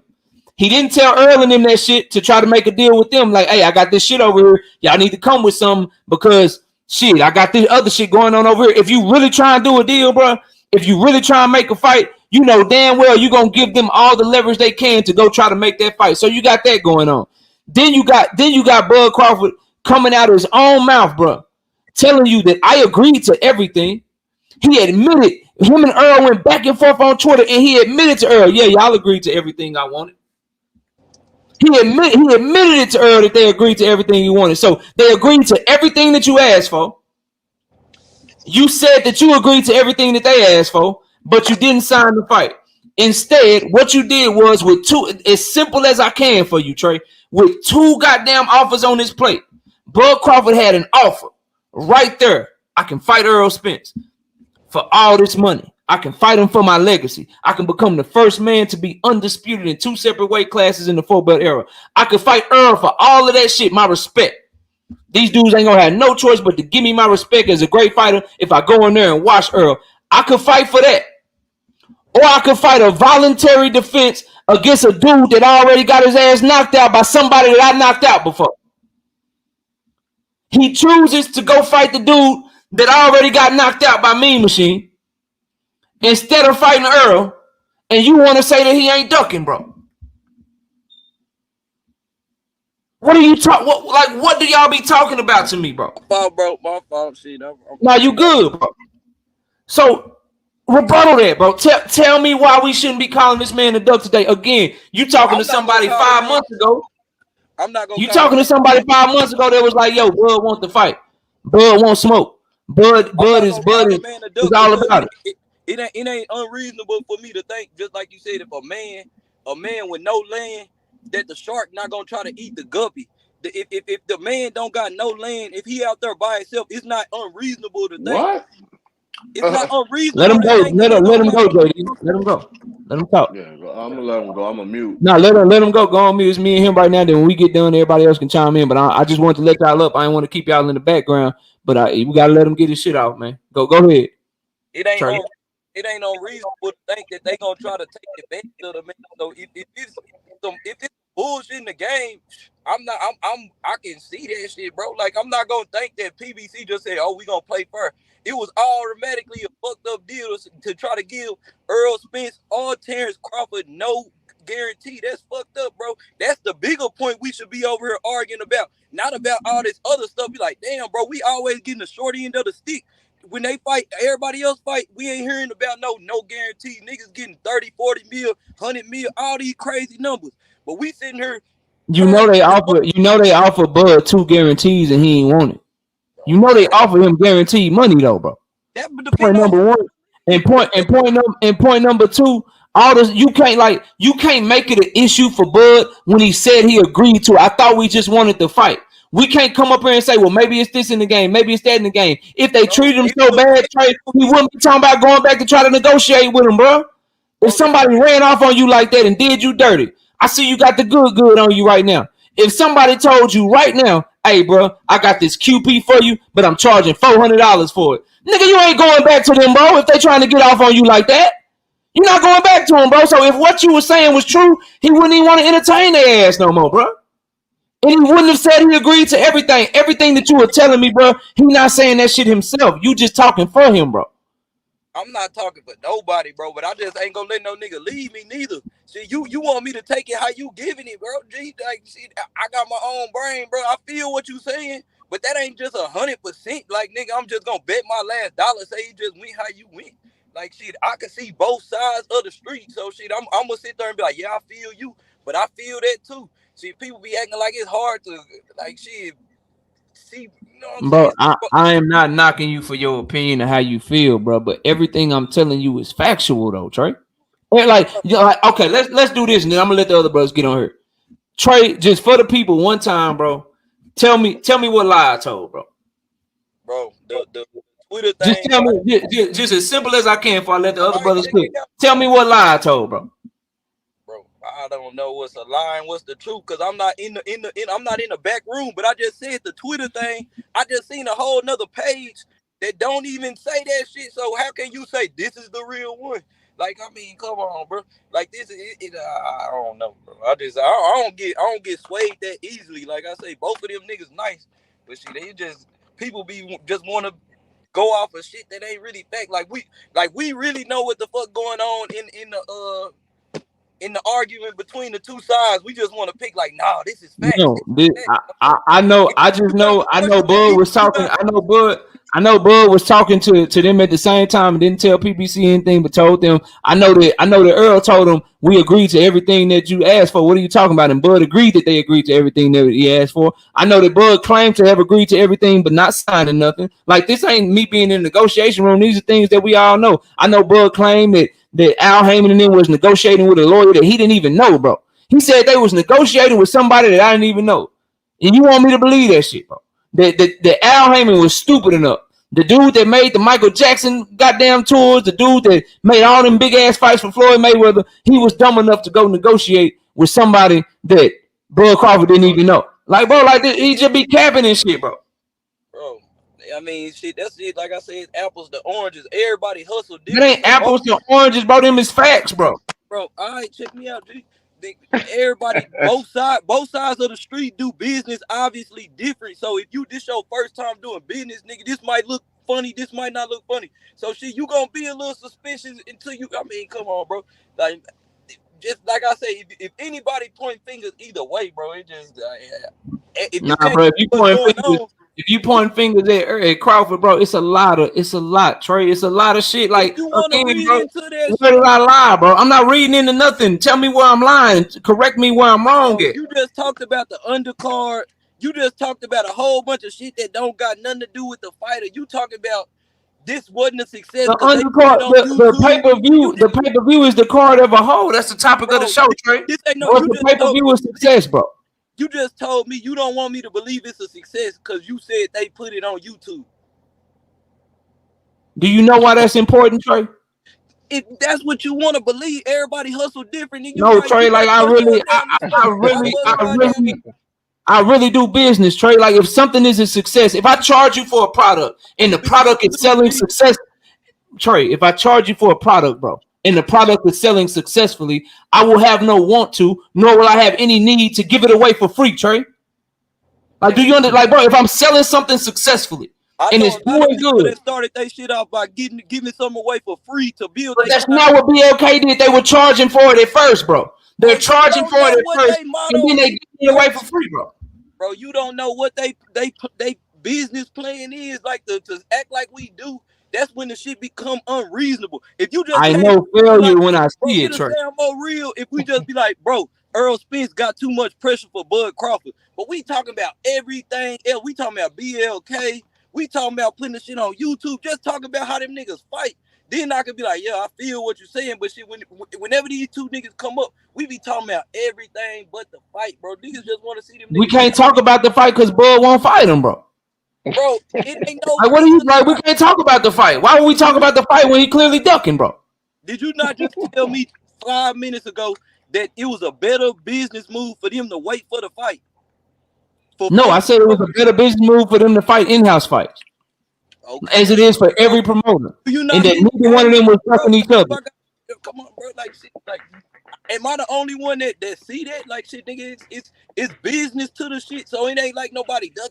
But you can't tell me why it was good business for Terence Crawford to do what he did. That's the difference. You can't give me a reason why it was good business for him. Either way, until it happened to a nigga sell it to you, you can't do nothing. You can sit and complain, but until they sign the contract, you can't say it's neither one. Obviously, it's business in between both of them, bro. Both of them niggas. But we can, Trey. If I got a contract in front of you and I sign my part and you decide that you gonna do something else, you ducked, bro.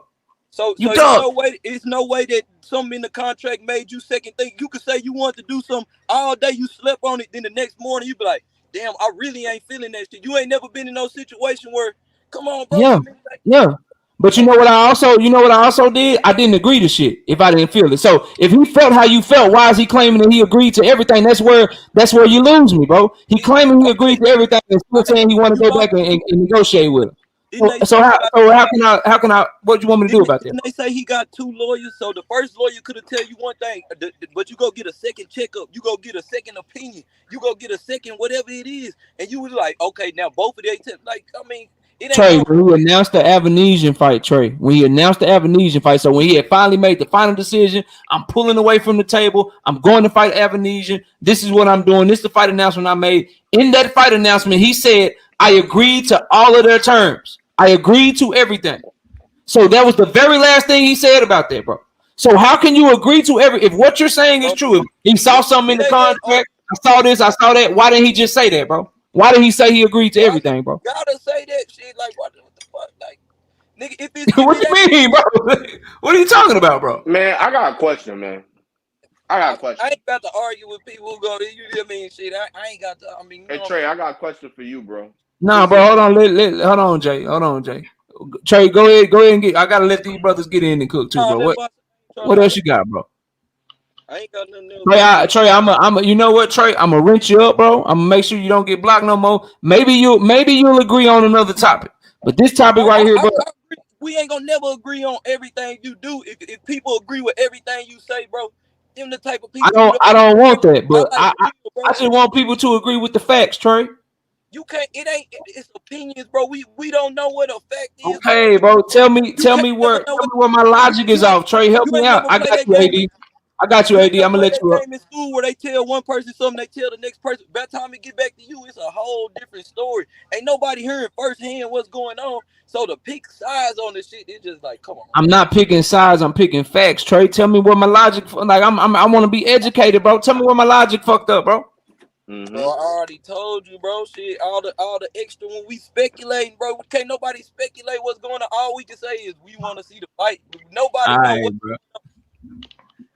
All right, Trey. Jay, let me get these super chats, man. Shout out Jay Squeeze with the $5. He said Bud could have fought Earl instead of Jeff Horn. Let me see here. Catch this other one real quick. Where'd it go? Damn, it must skipped on me. Oh, there we go. Kareem's Boxing News with the super chat with the $5. He said, Bud blamed Bob Arum for the fight not happening. Who's to blame now? I blame the guy that chose to fight somebody else, bro. I don't know. I don't really know what we're talking about, bro. Let me see who else we got, bro. I think we caught one more super chat, y'all. Give me a second. What do you mean when you got the wrench? What that mean? Like I say, I don't even be. You'll be blue and can't nobody block you no more, Trey. Oh, real nigga. Yeah. Xenia 360 with the $2 in super chat. Bud chose a company with 11 bankruptcies over PBC. I mean, yeah. Shout out. That's a fact. That's a fact. It's not an opinion. That's hilarious. Shout out Kirk McCall with the $2 in super chat. He says this shit coming from Bud, Steven Espinoza, and Earl. And then shout out to Zenith with another super chat. Bud own words prove he ducked, not speculation. That's all I've been trying to get the brother to see. We'll get Trey right though, man. I'm out here tripping, like I say. I fuck with both of them. Maybe, you know what I'm saying? If I'm from Dallas, but I'm biased, I get it, bro. Like I say, I just feel like both of them, bro. Like shit, like. Bud's not from Dallas. They can both fight, bro. They can both. One of them is a duck, but let me shout out Post Up with $5 in the super chat. He said it's not speculation if Crawford and Spence came out with firsthand information. All right, y'all. Let's go to Kwame, man. We opening up the panel to everybody, bro. Kwame, what you got for the show, bro? Hey man, salute to you, knockout man. Salute to you, Trey. You held up a good fight. It was based on confusion, but I mean you did a good job, man. I give it to you. But there's a difference between facts and speculation. You know, like if Terence Crawford comes out and says something, that's a fact. If he says, "Hey, I agree to everything," that's a fact. And the thing that really bugged me about that whole "I agree to everything" part of it was he said that weeks before he took the avocado fight, and he stated, that Earl. He said that he agreed to everything, and Earl was nowhere to be found. This is out of his own mouth, And then he turned around and did something else. And for some reason, when Terence Crawford does things that anybody else, if they did it, it would be negative. People come up with all of these. Well, it could have been this or it could have been that. We have to be fair and grade all boxers by the same merit. If you have two contracts and you saying, hey, this is the fight that I want, blah, blah, blah, blah, and then you go choose something else, then I mean that's called a duck. There's no other way to really, go about that, especially when it's the biggest fight in boxing.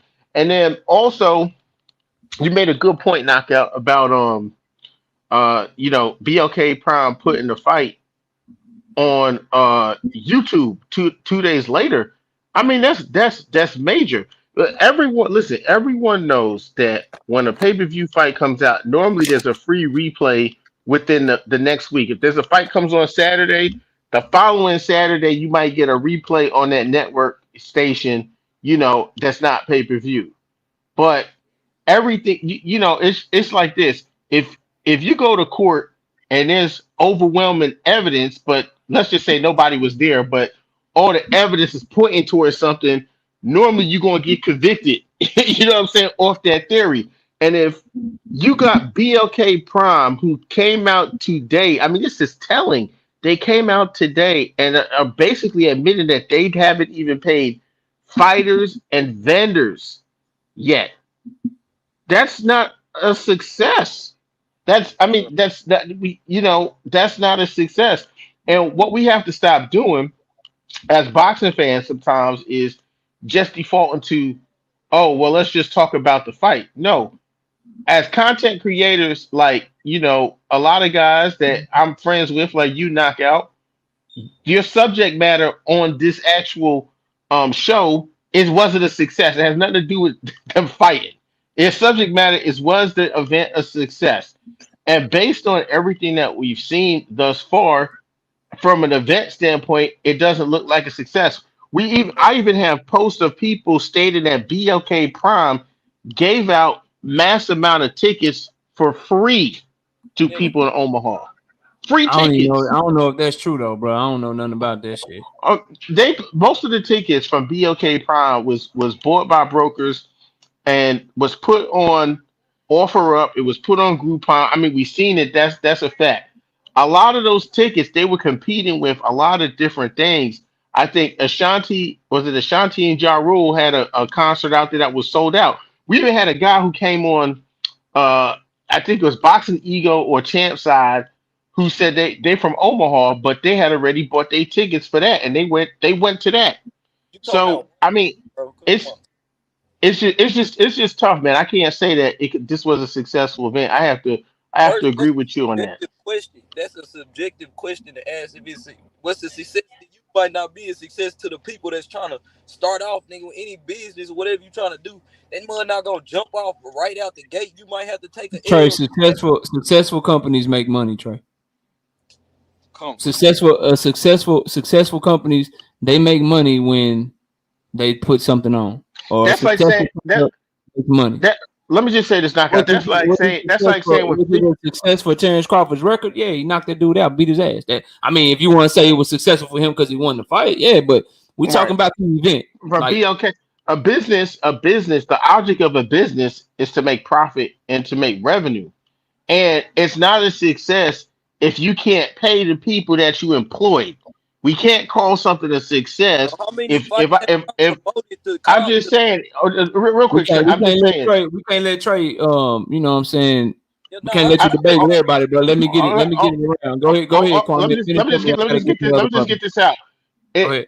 If I hire, listen, Trey, if I hire 10 people to do, let's just say I got a catering business and I hire 10 people to do business with, but I could only pay those people after the job is finished because I'm going to get paid by my clients.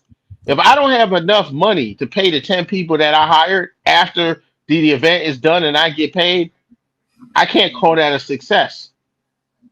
And that's all we saying. When it comes to Terence Crawford, for some reason, it's like the rules get changed for what is factual. It's like when it comes to a contract or when it comes to splits or whatever it is, it's like because it's Terence Crawford, it's like, well, you know what? Everyone else, if they don't sell and they the B side, they just the B side. But for Terence Crawford, if he don't sell because he fighting Earl Spence, it's supposed to be 50-50 because he got belts from other weight classes. The rules are the rules for everyone. It doesn't change just because you believe a fighter is going to win a fight or not going to win a fight. And then when the facts show that you're not accurate, then we say subjective things. Well, what if this or what if that? That's all I'm gonna say. I'll open it up for the rest of the panel. JD, go ahead. JD, you was here second, bro. Yeah, man. Listen, Trey, I got a question for you. Everybody So coming in, Trey, man. Go ahead, I got Trey. a question for you, bro, because this shit is starting to get a little out of hand. Like, and I respect your opinion about Bud, but we got to be real. Who was the guy that said he agreed to all terms without showing any type of documentation or proof that he agreed to terms, meaning signing on the dotted line after getting everything he wanted, and then went to a totally different network that has no recollection. I mean, and when I say this, I mean none whatsoever. No track record of any type of business in the boxing world ever to fight a nobody. Was it Errol Spence? Was it Jermell Charlo?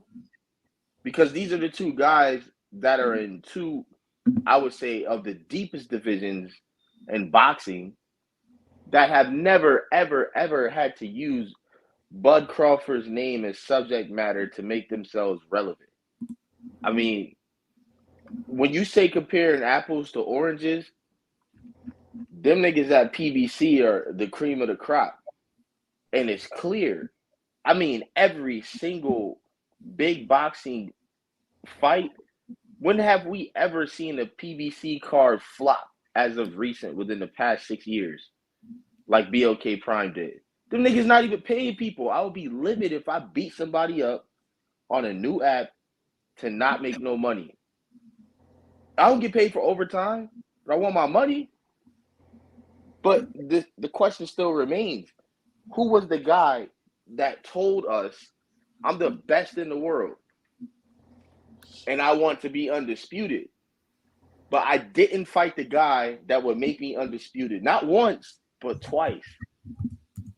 That has relevancy in the 4-belt era, not including the ring or the lineal championships.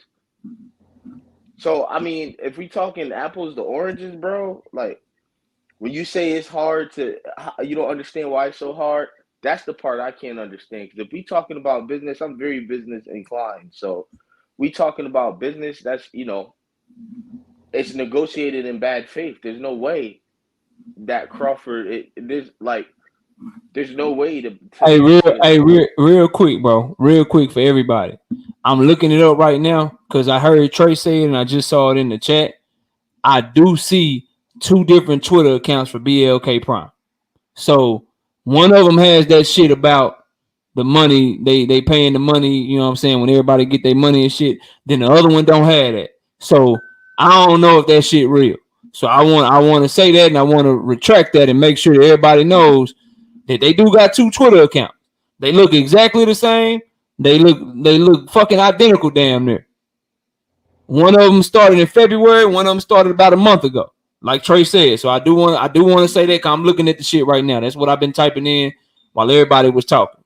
So I don't know, bro. I don't know the shit. It's looking bad. Maybe they did get paid. Maybe they didn't get paid. But there is 2 Twitter accounts right now currently on Twitter. Everybody can go see it. It's 2 of them for BLK Prime. So if somebody knows the real one, let me know. But I just went off the one that I had seen and that I looked up myself. But I just seen it in the chat, and I heard Trey say it when we were going back and forth. And so I wanted to make sure I brought that up and said it, because I do see that shit. So until we can verify that shit, I'm coming off of that a little bit, bro. I'm coming off that point a little bit, man. But go ahead, bro. Finish up. But regardless, regardless to if it, factual, not factual, whatever the case may be, it's still too many variables within putting his trust into fighting on a network that literally doesn't have that much experience in the boxing realm. I've never heard of BLK Prime until October 2022. So with that being said, I mean, I get we fighting for Bud, but the fact still remains. Just like Knockout said, and how Kwame said, and how Fanon and all of these big content creators they all come to the same point. If it wasn't a deal that was being negotiated in bad faith, then with that being said, Bud Crawford would be doing what Errol Spence is doing. Errol has damn near 3 different mandatories, right? You got Stanionis and you got Ortiz fighting for the title eliminator or whatever that is for the WBA to get to Errol. Then you got Jerron Ennis and Keith Thurman. You mean to tell me out of those 3 that Errol could put on a decent outing with those 3 or potentially 4 if Stanionis and Ortiz comes out a draw? Because that's definitely a possibility. It's so many different Errol could just drop the belts and say, fuck this, I'm going up to 154 or 160 or wherever he feels he wants to go. Because he's already established who he is in the division. Bud has not. And then the conversation of the competition level with Bud Crawford at welterweight. Yeah, that shit ain't we're gonna go down the rabbit hole if we go there, JD. Go ahead and wrap up on this, bro. And then let me pass. But that's all I had to say. Y'all brothers have a good night. All right, bro. With my girl. Salute to the panel. Salute to the chat. Subscribe, like, and comment. All right, cool. Let me catch your super chat. Shout out Black Preacher Man Sports Fan Caleb. People are convicted on evidence beyond reasonable doubt. Knockout gave evidence beyond reasonable doubt, which makes the evidence facts. Yeah, man. That's all I'm saying. Now I'm looking it up as we talk, bro. I can't verify that shit, bro, about the BLK Prime shit. So I don't want y'all going around saying, well, Knockout said this and Knockout said that, bro, because I'm real and I'm 100 with it. And it's 2 different accounts. And it look like it do look like, because the one they got that shit where they tweeted their fight hype, that shit ain't got near as much followers as the other one. So that shit could be fake, bro. And I'm coming off that shit. So y'all, so don't go around saying I told y'all nothing, bro. Nah, don't go around saying I told y'all nothing, bro. I'm about to log off, man. I appreciate you for having me up here, though. All right, bro. Take it easy. Let's go to Sir. You ready, bro? Are you there? Your device ain't connected, Big Shady. It says device not connected, bro. Anybody ducking you? Your shit say it's not connected. Sir Senior, are you there, bro? I guess he's not there yet. Right side, what up? Oh, right side and dipped out. AD, what up? What up, dog? What's good, bro? Go ahead. What you got for the show, man? Man, my man, whatever he was smoking on, he need to get that shit to all the Crawford fans because he quiet up real quick. They all need to get to smoking on whatever my man was smoking on. But, I mean, it trips me out to see that. I mean, for these people to come and say all this stuff about Earl Spence, knowing that Crawford really don't want this fight.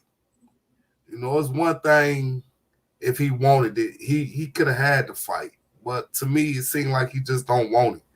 And listen to all of they fans and sometimes I might go on a few of their pages just to hear what they got to say. It's difficult to listen to them because they don't never come with the facts. You forever coming with the facts. You know what I'm saying? So, you know, even I went on your boy Blue shit earlier.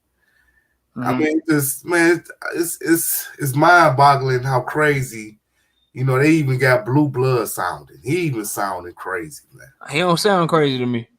He sounded crazy to me, man. He don't sound crazy. I'm gonna tell you why. That's his bread, bro. Like he get money. No, I understand that. But listen to me, bro. If I'm making money off something, I'm gonna sound different than I was if I was just an objective fan. Like y'all keep looking at Blue Blood like he's still a fan, like he's still just a content creator. Like no, bro, he's invested in BLK Prime. He's invested in the success of the event that we're talking about. So if you go over there expecting for him to sound like me, who I ain't got no money on the shit, you know what I'm saying? I just look at the shit. I give my opinion. If you like it, you like it. If you don't like it, you don't like it. I look at the facts that I have in front of me. And as you can see, if I say some shit that look like facts to me and I do some further research, the brothers in the chat come in, they let me know, hey, man, that shit don't look right. Or the brother come up here and say, hey, man, that shit don't look right. I'll look it up some more. And then I'll let y'all know, hey, this shit don't look right. Because I'm honest, I'm 100, and I'm always be authentic with y'all. But you can't expect for somebody that's like expecting Bob, that's literally like expecting Bob Arum to tell the truth about Josh Taylor or tell the truth about Teofimo or like you. That's like expecting Bob Arum right now to come out here and be like, say, bro, Teofimo Lopez, he looked good in that. He looked horrible in that fight. He looked trash. He ain't good no more. We don't really think highly of him anymore. Bob Arum ain't finna do that shit. Now, if Teofimo was on a motherfucking Terence Crawford last leg or some shit and coming up towards the end of his contract, he would. But since Bob Arum still got money invested in him and more fights invested in him, he ain't gonna come out here and tell you that shit. So you just like you can't expect Bob Arum to be authentic when it comes to Teofimo or to tell you that Lomachenko maybe has lost a step or that Lomachenko ain't what he once was, or maybe we built him up to be something he wasn't. You can't expect Bob Arum to do that. So you can't go to Blue and get mad at him or expect for him to be objective about it, bro. You know what I'm saying? You can't, because you can't do both, bro. You can't rob Peter to pay Paul. You can't be objective and keep it 100 and keep it real, and then you mutually invested in the shit that you got to keep it real. Like it ain't gonna be there. So you know, respect to him for getting his money, getting his bread. You know what I'm saying? Getting his paper, getting in the game of boxing. But all due respect, Blue Blood is not who I'll be going to get some objective, fact-based content on Terence Bud Crawford. Everything else, yeah, bro, yeah. He that dude. But when it comes to Terence Bud Crawford, I'm not going to him for objective, fact-based content on that situation because he's invested in getting money off of that. That's how he's gonna start to feed his family and shit, bro. So I wouldn't say he sound crazy. He just invested in it. Because on Chump's side, he had Terence Crawford cousin on there. And Terence Crawford cousin was like, I keep receipts. So Blue, you know, and Bernie, and it's a known fact that Bernie the boxer don't like him. So he can continue to get his money. I'm not upset with that. I'm just mainly upset is how you switched. How could you flip the switch? You know, that's what it happens. Some people are willing and some people aren't. But bro, you live long enough, and I don't know how old you are. You see enough shit. It happens all the time, bro. I'm 47, man, and yeah, I mean that shit. Like so, shit. You 11 years older than me, then you should know, bro. Like when your interests change, your viewpoints change. Yeah. When your life when shit happened to you in life or shit, you know, you go make certain moves or whatever, you may change, bro. Some people, you know, it's the bag, it's taking care of their family. Like some people, like I keep it a buck with y'all, just you know, 100. Like, bro, my loyalty is to my family, bro. Like if something happened to where I need to do something differently because of them, then yeah, bro, shit, it is what it is. And some people are just that way. So you can't expect him to be like he is now in boxing, bro. He is now part of BLK Prime. They're trying to grow their company. They're trying to get money. They're trying to put on boxing, bro. That's what they're trying to do. So you can't go to him expecting the type of content that you expected 6 or 7 months ago, bro. It's not gonna happen.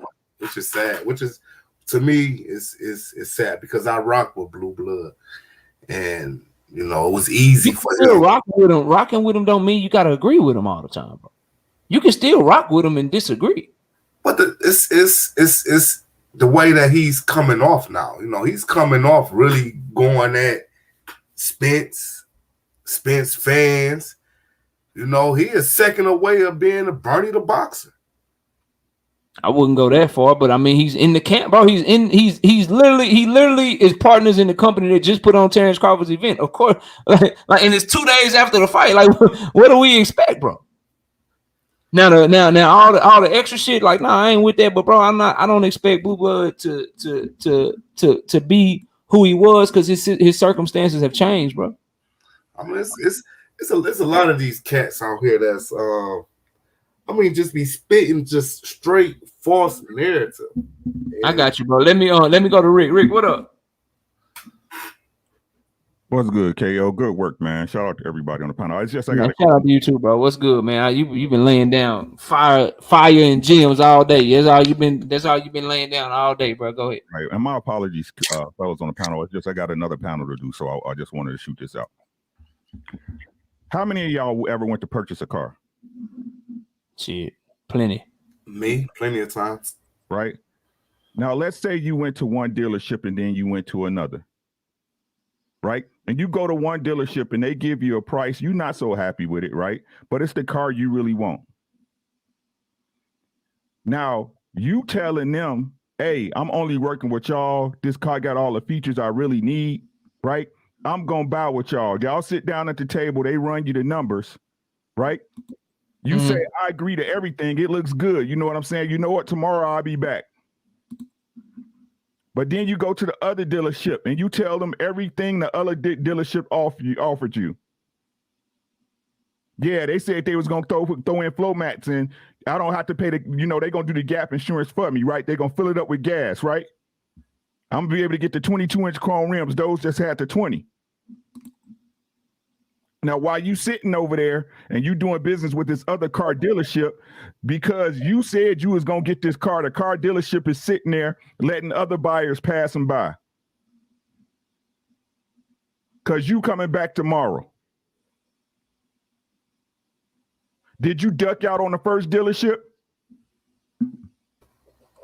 Yeah, you left the first dealership, but the thing about it is this: if you buying cars, you know about buying cars. Not to Jamal. If you know, you got to if you really want that vehicle, you got to put some type of down payment down on them for them to just sit up there and hold it. Let's not play semantics, right? Let's not play semantics. If you said verbally and that dealership was willing to hold that car for you, they not doing business with nobody else while they waiting for you to come back. And you go and tell the other dealership everything they offered you. And you buy with them. All the while the other dealership is sitting there waiting for you to come back. Did you duck out on the first dealership? I can't say that you did, man, because there's a lot of places out here that does stuff like that. There's a lot of places that say, hey, tell me what they offered you and we'll give you a better deal. So there's a lot of places. Do you think that Bud, before I even go, I think Bud ducked. Yes, he ducked. Okay, so you just disagree with the analogy. Yeah, I understand what he's going. I agree. Tony, what up, Tony? What's good? What's going on? How you doing? All I had knockout. Y'all be easy. All right, Ricky. Hey, man, shout out Ricky Williams. Y'all go sub to his channel. Go check out his Fires content. I appreciate you, Ricky. My bad, Rick. I ain't mean to upset you, bro. No, it's not that. It's like I said. The thing is this, bro. Everybody want to put their personal spin on the way they feel about some shit. We can only examine what happened, right? And that's what y'all not understanding. The truth of the matter is, bro, he ducked that man. No matter how y'all want to slice it and dice it. Hold on, bro. Like, fuck all that BLK Prime shit, because if he'd have fought the fight he said he was going to give y'all, we wouldn't even be here. When we talking about it, we talking about something else. For real. 100. I wish you stick around, Rick. Nobody, I got he got another panel he got to go to. He working. Ricky all over. This is what I keep trying to tell y'all to understand. And this ain't no diss to nobody, bro. Listen, I ain't trying to hit nobody, bro. I don't care what y'all say, bro. This man always talking about Errol is the next fight. He's never the fight right now. He's always the next fight. And whether y'all want to believe it or not, he robbed us of the best fight of the year. He robbed us of a fight. And then told y'all here, you ain't nothing. You ain't black. You ain't with me if you don't give me $40 for this shit. 100%, bro. Hey, man, Ricky, shout out to you, bro. I appreciate you gracing the platform. You always welcome up here, man. You know what I'm saying? Shoot, shout out to Ricky. Y'all go check him out, bro. I'll be everywhere, bro. You know what I'm saying? And that's not nothing but facts. 100%. I agree. Appreciate you, man. Hey, Tony, go ahead. Tony, what up? Yeah, what's going on? So I'm gonna say a fact, and then I'm gonna speculate. Okay, and I'm gonna just rehash what I wrote in your chat. I don't know if you saw it or not because I left. I didn't, bro. I didn't. Okay, I didn't. I would have addressed you, bro. I would have said what's up to you. So I see you. Go ahead. Yeah, that's all right. I'll just say it on here. So here's the facts that I know. What I believe I know, and I'm pretty sure it's the truth. We know without a doubt Errol Spence Jr. wanted this fight because he has no other fight lined up. If he didn't really want the fight, if the PBC really didn't want the fight, then Errol Spence would have been moved into another fight immediately the minute Crawford pulled out. But there was no other fight, and there's still no other fight. So we know that they were investing in this fight without a doubt, 100%. Cannot deny that. Nobody can. And I like Crawford, but that's just the fact. Now, the only speculation I could think is one angle that nobody has said. And this is kind of where, in my opinion, Bud fucked himself if this was a thought process. Crawford had the most hype around his name going into this fight. What he could have done is bet on himself. Like, here's what I'm going to do. They're only offering me this. I'm going to do a pay-per-view with BLK, do 300K pay-per-view buys, and then they're going to have to give me more money. He betted on himself, and the shit flopped, and now they're probably going to offer him less money because he did a stupid deal. So at the end of the day, that's the only thing in my mind could be. If he doesn't fight Spence next, then I will agree that he is ducking. But I'm not going to say at this point in time he is ducking Spence. All I can say is I know without a doubt Spence was ready to fight him. Regardless of the history, Spence was ready right now, and it didn't happen. Got you, man. That's a good take, Tony. Right side, what up? Right side, you there? Damn, I was double muted. My bad. Double muted. Man, salute to you, man. KO, much love as always. Salute to everybody on the panel. Salute to the chat, man. You know, I'm taking a different angle, and my phone died earlier. That's why I kind of dropped off, but I'm glad it did because the original question was about the production and the Bud Crawford fight, right? That was what that was the original question. Not so much EJ versus Bud, which is where things always go. One thing I did want to speak on the actual fight, you know what I'm saying? I thought that like you said, you know, you didn't have or you didn't have the trouble streaming anything, or you know, everything came through clearly. Hey, outside of that, man, the card, the undercard was trash. And I'm one of those people. KO, I buy fights, bro. I streamed this fight, bro. I ain't gonna hold you. I ain't gonna lie to nobody. I'm not finna sit here. I'm just gonna be honest about it. And I streamed the fight. You ain't buy the fight, bro? I ain't buy the fight, bro. I didn't buy the fight. You ain't black, bro. I might not. Well, clearly, because I'm not from the UK, I'm not a good. I don't support boxing anyway. So, hey, I can fall into both of those categories, of course. This shit crazy, bro. This shit crazy. Go ahead. But this is the thing. I want to give BLK. I want to give them their credit first. Blue, I think I enjoy hearing Blue being the goddamn calling the shit. You know what I'm saying? Or not calling the fight, but giving the scorecard on how he had his score. I enjoyed that. I'm not a big fan of Paulie. None of those motherfuckers in there. I ain't a big fan. Kelly Thompson. I'm thinking about putting on this. Yeah, you can go ahead and catch super chat. Shout out to Kelly Thompson with the $5 in super chat. Read it so everybody can hear it, Doug. And since he's talking to you, go ahead. He said, "Hey, Rice." Hey, Rice. I'm thinking about putting 4,800 on Georgia to win the next two games. Talk to me, Man, I can't talk you out of that. We finna beat the dog, bro. We're gonna beat the dog shit out of Ohio State. Who y'all play for? Y'all play them first? We play Ohio State, and then the winner of who? Michigan and who? Michigan and TCU. We're gonna beat the we just lose against Michigan. Wait a minute. We beat the dog shit out of Michigan. What are we talking about? Niggas started talking crazy. We beat the dog shit out of y'all last year, bro. Man, start talking boxing again, man. Go ahead. Finish your thoughts on Bud. Don't bring up them. You and Tony got to go at it over some damn college football and derail the whole dog shit out of Michigan last year. And we gonna beat them. We'll beat them worse this year. It's a new year. And then that's why we gonna beat the shit out of Ohio State because they ain't. We already enough. Did. Man. All right, let's go forward. We moving forward. Yeah, man, he back on the bullshit. I forgot what I was talking. I forgot you what I was talking about saying, the production quality. You was talking about how the car was trying trash. to give credit, man. You was giving credit to BLK because the actual production quality was good. The production quality was good, man.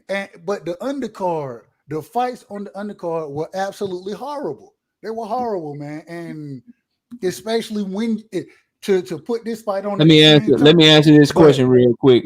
Right side, Joan Turner, because he turned down offers for guaranteed money. That's why. Go ahead, right side.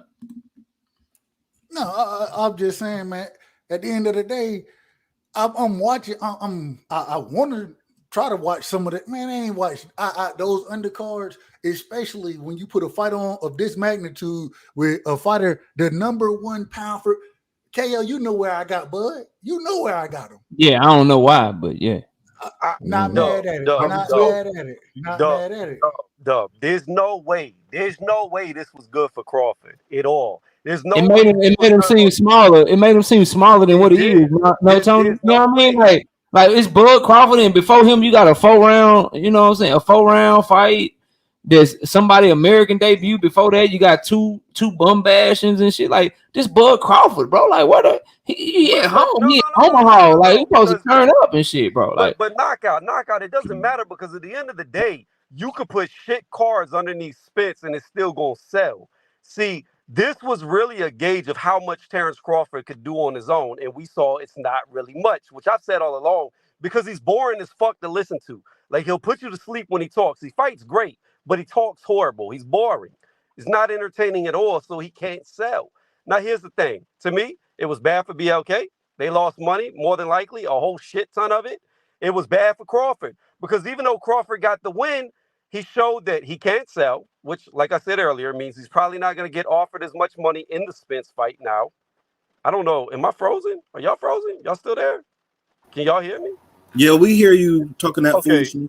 I think Knockout's frozen. At least I think KO might be I thought I frozen. was frozen. So anyways, to finish it off what I was saying, even the win that Crawford got looks fucking bad for him because in the 6th round, his glove busted, and then he gets the knockout in the same round where his glove busted. This did absolutely nothing for him, but made him look bad all the way around.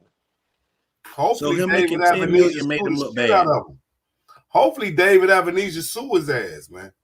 Or because he broke rules. If you look at the rules of wherever he's from, that they broke the rules.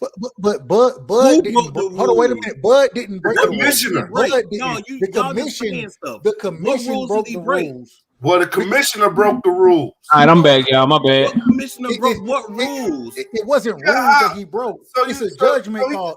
It becomes a judgment call from the commissioner. He didn't break rules. He just made a decision and a judgment. And so, although when we look at it, I disagree with the decision that he made, it wasn't a rule that I know of that was broken. It was a judgment call from the commission.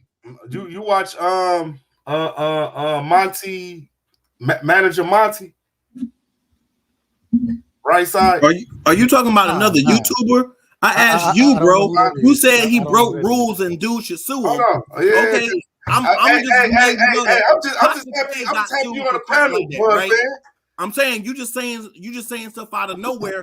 What's your proof he broke a rule? What rule Manager did he Monty allegedly break? Manager Monty. He's actually hold on. Hold on. I had to come out and come back in. Who broke what rule? What y'all talking about? Nobody broke a rule. Okay, because did Bud because go ahead, AD. Go ahead, AD. My thing is this: knockout boxing. Though I'm a casual. Yeah, so that's why I'm here to answer your question. What rule were you talking about and who broke it? You talking about Bud Crawford gloves and shit? Yes.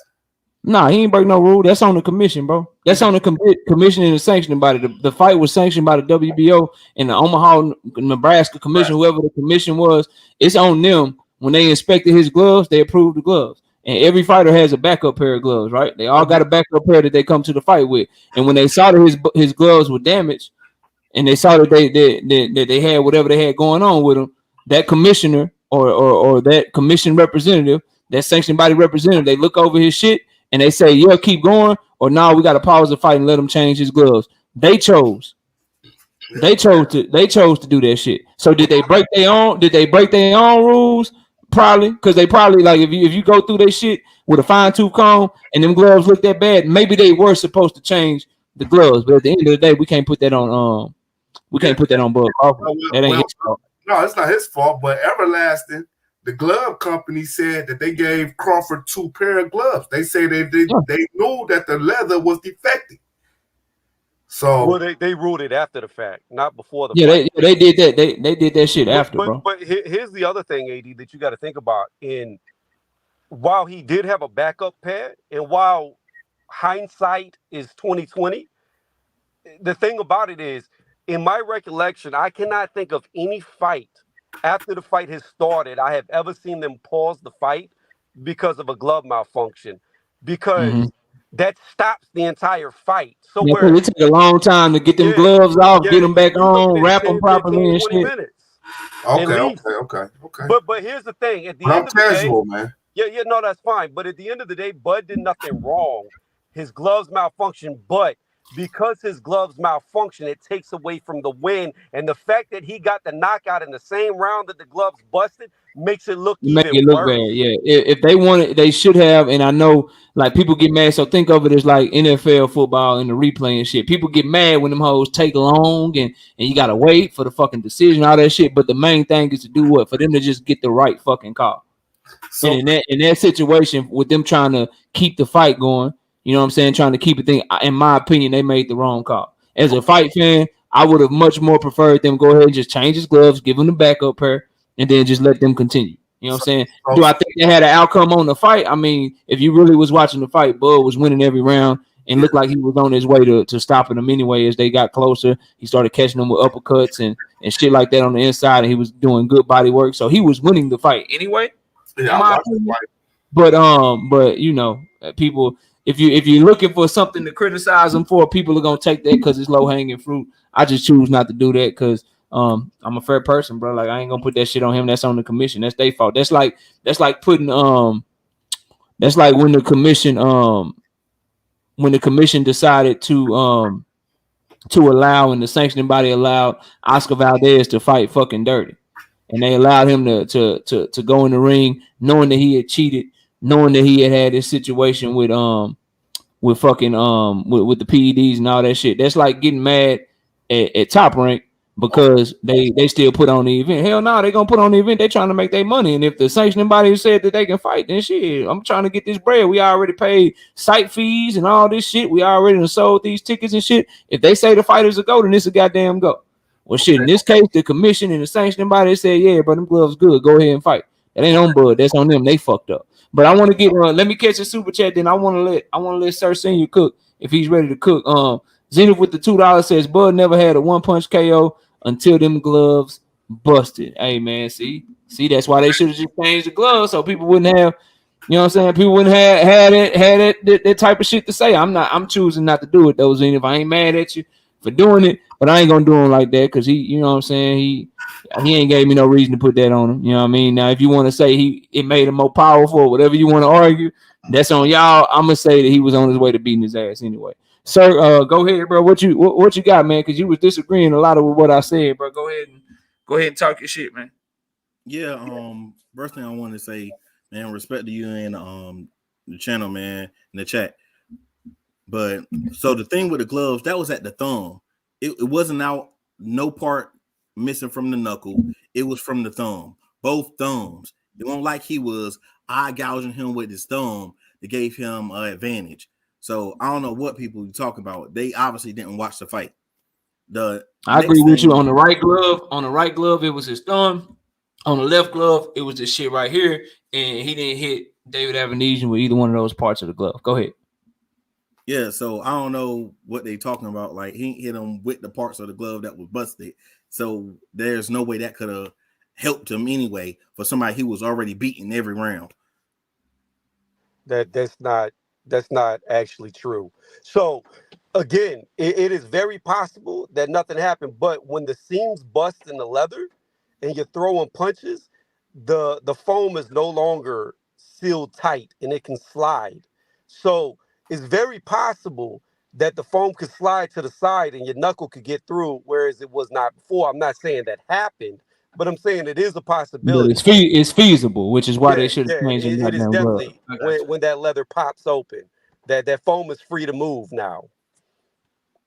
But sir, I know you ain't want to come up here and talk about the gloves, bro. What else you got? No, y'all. Okay, so y'all were saying that you don't give away something that's free. You know, you don't give away, oh, well, these are my trade secrets. You don't give it away as free. You don't give away something free that you charge people for. People do that all the time. Every multi-billion-dollar retailer give away stuff free for promotion. Tesla, their stuff is free. Google it. Their stuff is free. So miss me with the you don't give away stuff free. Every YouTuber who sells all these oh, well, this is how you do real estate. This is how you do marketing. This is how you edit videos. They give you away stuff free. They just don't give you the client list and they don't tell you the little tricks of it. But the actual real meat and potatoes, they give it away free. They charge you extra for the hot sauce. So very simply, that giving away free, miss me with that. Plus, everybody know on YouTube, the next day, matter of fact, within 2 or 3 hours after a fight is shown, somebody got it on YouTube and you could watch that entire fight for free. Maybe even a different angle than what the normal fight was. That's on every platform from Top Rank, Showtime, anybody who got a fight. Matter of fact, that's how I watched the Manny Pacquiao fight. To be honest, let him cook, bro. That's how I watched the Manny Pacquiao fight. Because ain't no way I was gonna pay no money for him to fight some nigga from Pornhub, respectfully. Okay, so couple of things, bro. You went to different industries. Let's stick to boxing. You start talking about what Tesla do, which is a car manufacturer. You start talking about what these retailers, these clothing companies do, which is a totally different business model, totally different business. We talking about boxing. Boxing promoters, whether it's Top Rank, PBC, DAZN, anyone, HBO, when they was in the boxing, anyone that is doing pay-per-views, they are not selling the pay-per-views on a Saturday and then giving it away on a Tuesday. Furthermore, the point you made about how people bootleg YouTube and they put the fights on YouTube, those are bootleggers. In this instance, the people that actually produce the fight, the people that actually put on the event are giving it away for free. So no, in boxing, that does not happen, bro. And by the time retailers start giving stuff away free, they give shit away. If you want to go there, people give shit away free first for marketing. Once they start selling the product and the product is successful, they don't give it away for free no more, bro.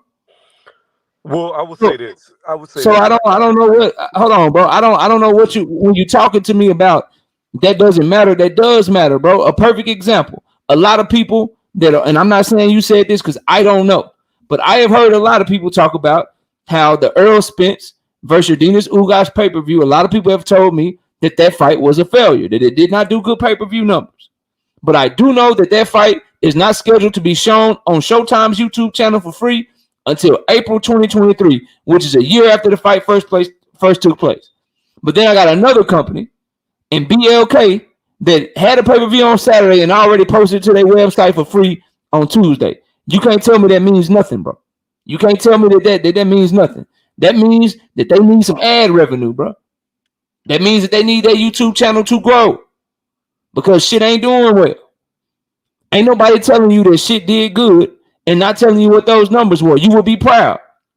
Like, we can't just take people's word for it. We got to see what they actually do. If they met and exceeded expectations like they claimed that they would tell us the numbers, bro. You wouldn't hide that shit. If they met and exceeded expectations like they said they did, they wouldn't be giving away the same product for free that they was just charging us for 2 days ago, bro. They were just saying the product was so good. This is such a good product that we offering y'all.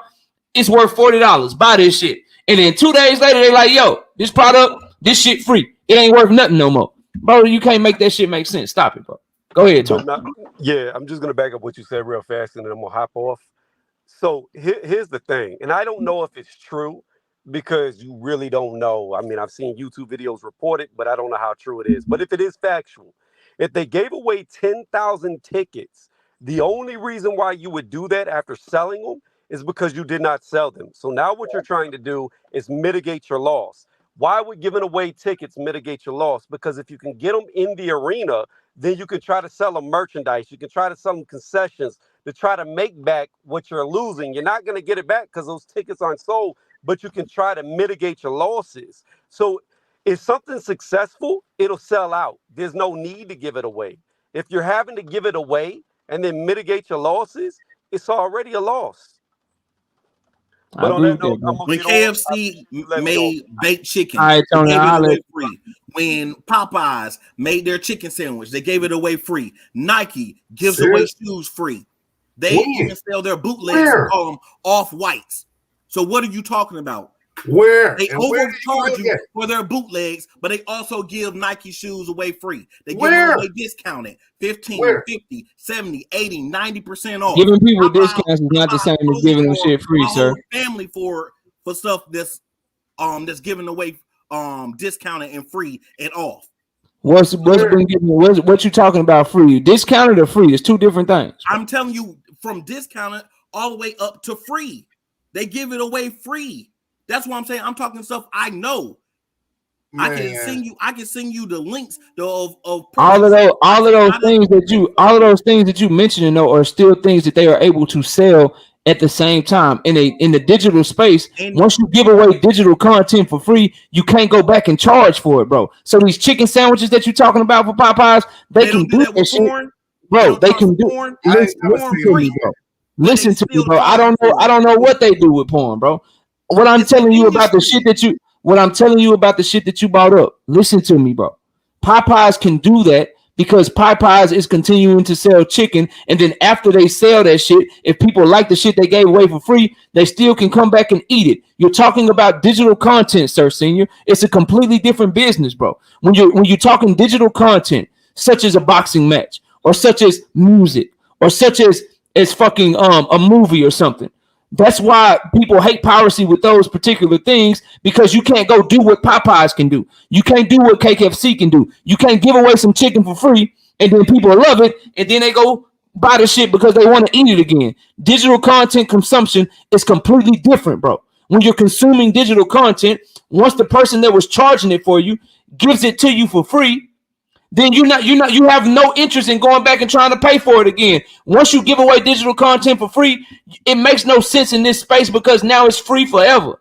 Now it's up there forever for everybody to see, bro. So your examples don't make any sense, bro. If that's the case, OnlyFans will be broke. What are you talking about? What is a multi-billion-dollar industry?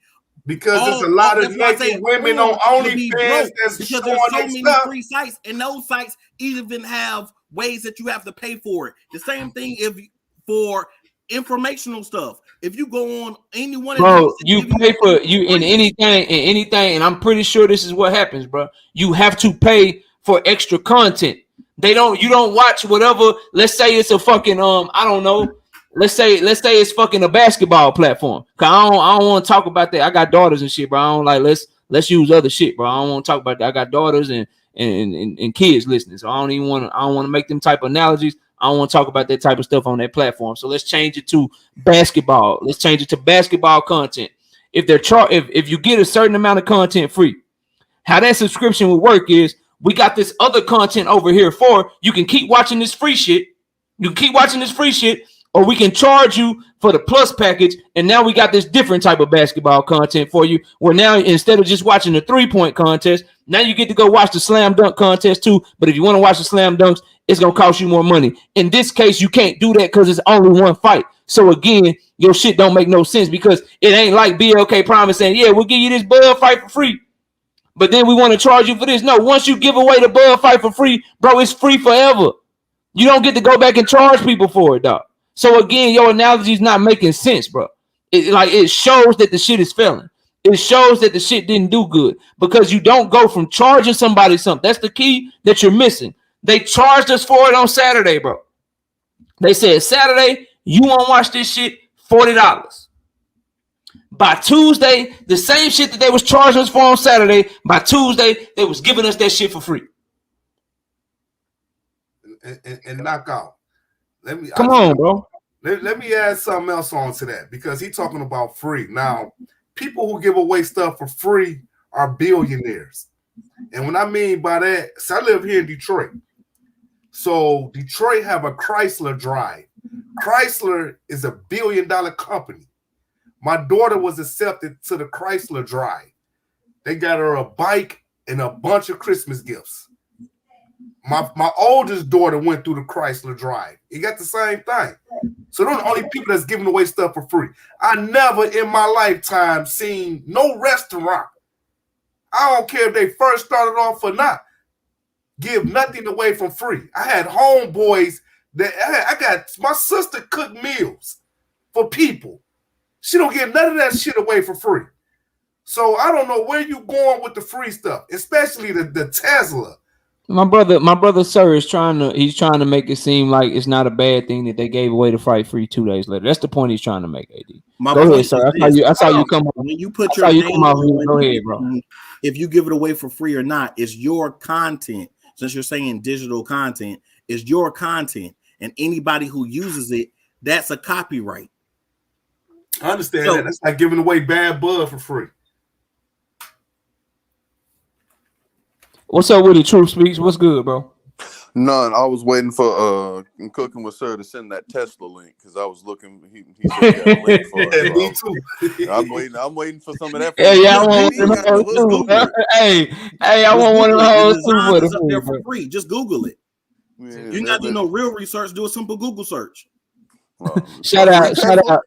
Hey, real quick, bro. Shout out Zenith for Tesla. Hey, real quick, fellas. Hold up. Shout out Zenith 360 with that $2 in the super chat. Says hunger and horniness, reoccurring urges, not boxing. Yeah, bro. Like that shit different. Like if we stick in this industry, you gotta when you're talking about this shit, you gotta stick to examples within this industry. And you can't in any example when they don't push it on pay-per-view. Or they push it on pay-per-view and then they let you watch it for free the next week, or they put it on pay-per-view and in this case you get to watch it for free 2 days later. That's a sign that it didn't do as good as they expected, bro. That's a rule of thumb. That's basic common sense in boxing, bro. Like that's like everybody knows that. I don't know why, and I know, sir, you rocking with Bud heavy, but I don't know why you got to get up here and try to make sense of that shit, bro. Like it's not a bad thing, or like, and then that again, Bud won. He did his thing. He kicked his ass, but two things can be true. He won. He put on a good performance. He did what he was supposed to do with David Avanesyan. But also what's true is that the event flopped, bro. Like, that's also true. The event didn't do good, didn't do the numbers that they wanted it to do. Otherwise, it wouldn't be you ain't seen the numbers. Because of how they're behaving, bro. If you seen the numbers, then I'd be like, you right, bro. But I don't need to know. That's not own BLK. That's the difference. That's the difference between you and I, bro. And y'all will argue with me. You'll tell me, "Oh, you don't know this. You ain't seen this. You ain't did this." And then I'll be right, bro. Then y'all don't want to talk about that shit no more. So I hear what you're saying. Maybe you need more information. Maybe you need to see the numbers to know that it was a flop. But I know business, bro, and I know when shit is successful, I know what that looks like. And ain't nobody. If I'm charging you $10 for something today, and then by Friday, I'm telling you that you can get it for $1, that means I ain't selling shit, bro. That means whatever I'm moving, like let's talk some real business shit, bro. That means whatever I'm moving, whatever product I'm moving, bro, it ain't doing good, bro. That's why I'm dropping my price. But in this case, if I'm selling you some fucking gummy bears, I don't know, a box of chocolate, If I'm selling you that shit for $40, bro, if I'm selling you that shit for $40 today, and then by Friday, I'm telling you, man, you can get that shit for the $5, bro. It was 40 yesterday. You can get that shit for the $5. That means I'm having a hard time moving chocolate bars, bro. Like, I don't know what we talking about or why we can't use common sense or some shit, man. I don't know, bro. I don't know, but you may need to wait on numbers to come out. But I'm telling you, bro, when the shit turned out to be a flop, like I'm telling you, just remember you heard it here first and just come tell me I was right, bro. That's all I ask. But right side, what you got, bro? What would be good? See, my problem with the whole thing is we don't know what good numbers would even be in a situation like this. This is a really new situation for the sport of boxing. For a company to come in as blind, we seen Triller try to do it, and we seen what that ended up being. So for them to come in blind like they did, doing what they did, you feel me? What would be the expectation? What are the numbers that we should be looking for? What is the success in this situation? It's so many questions that. A success. Hold on, real quick. I asked those questions. Say this. I asked those questions. Say this.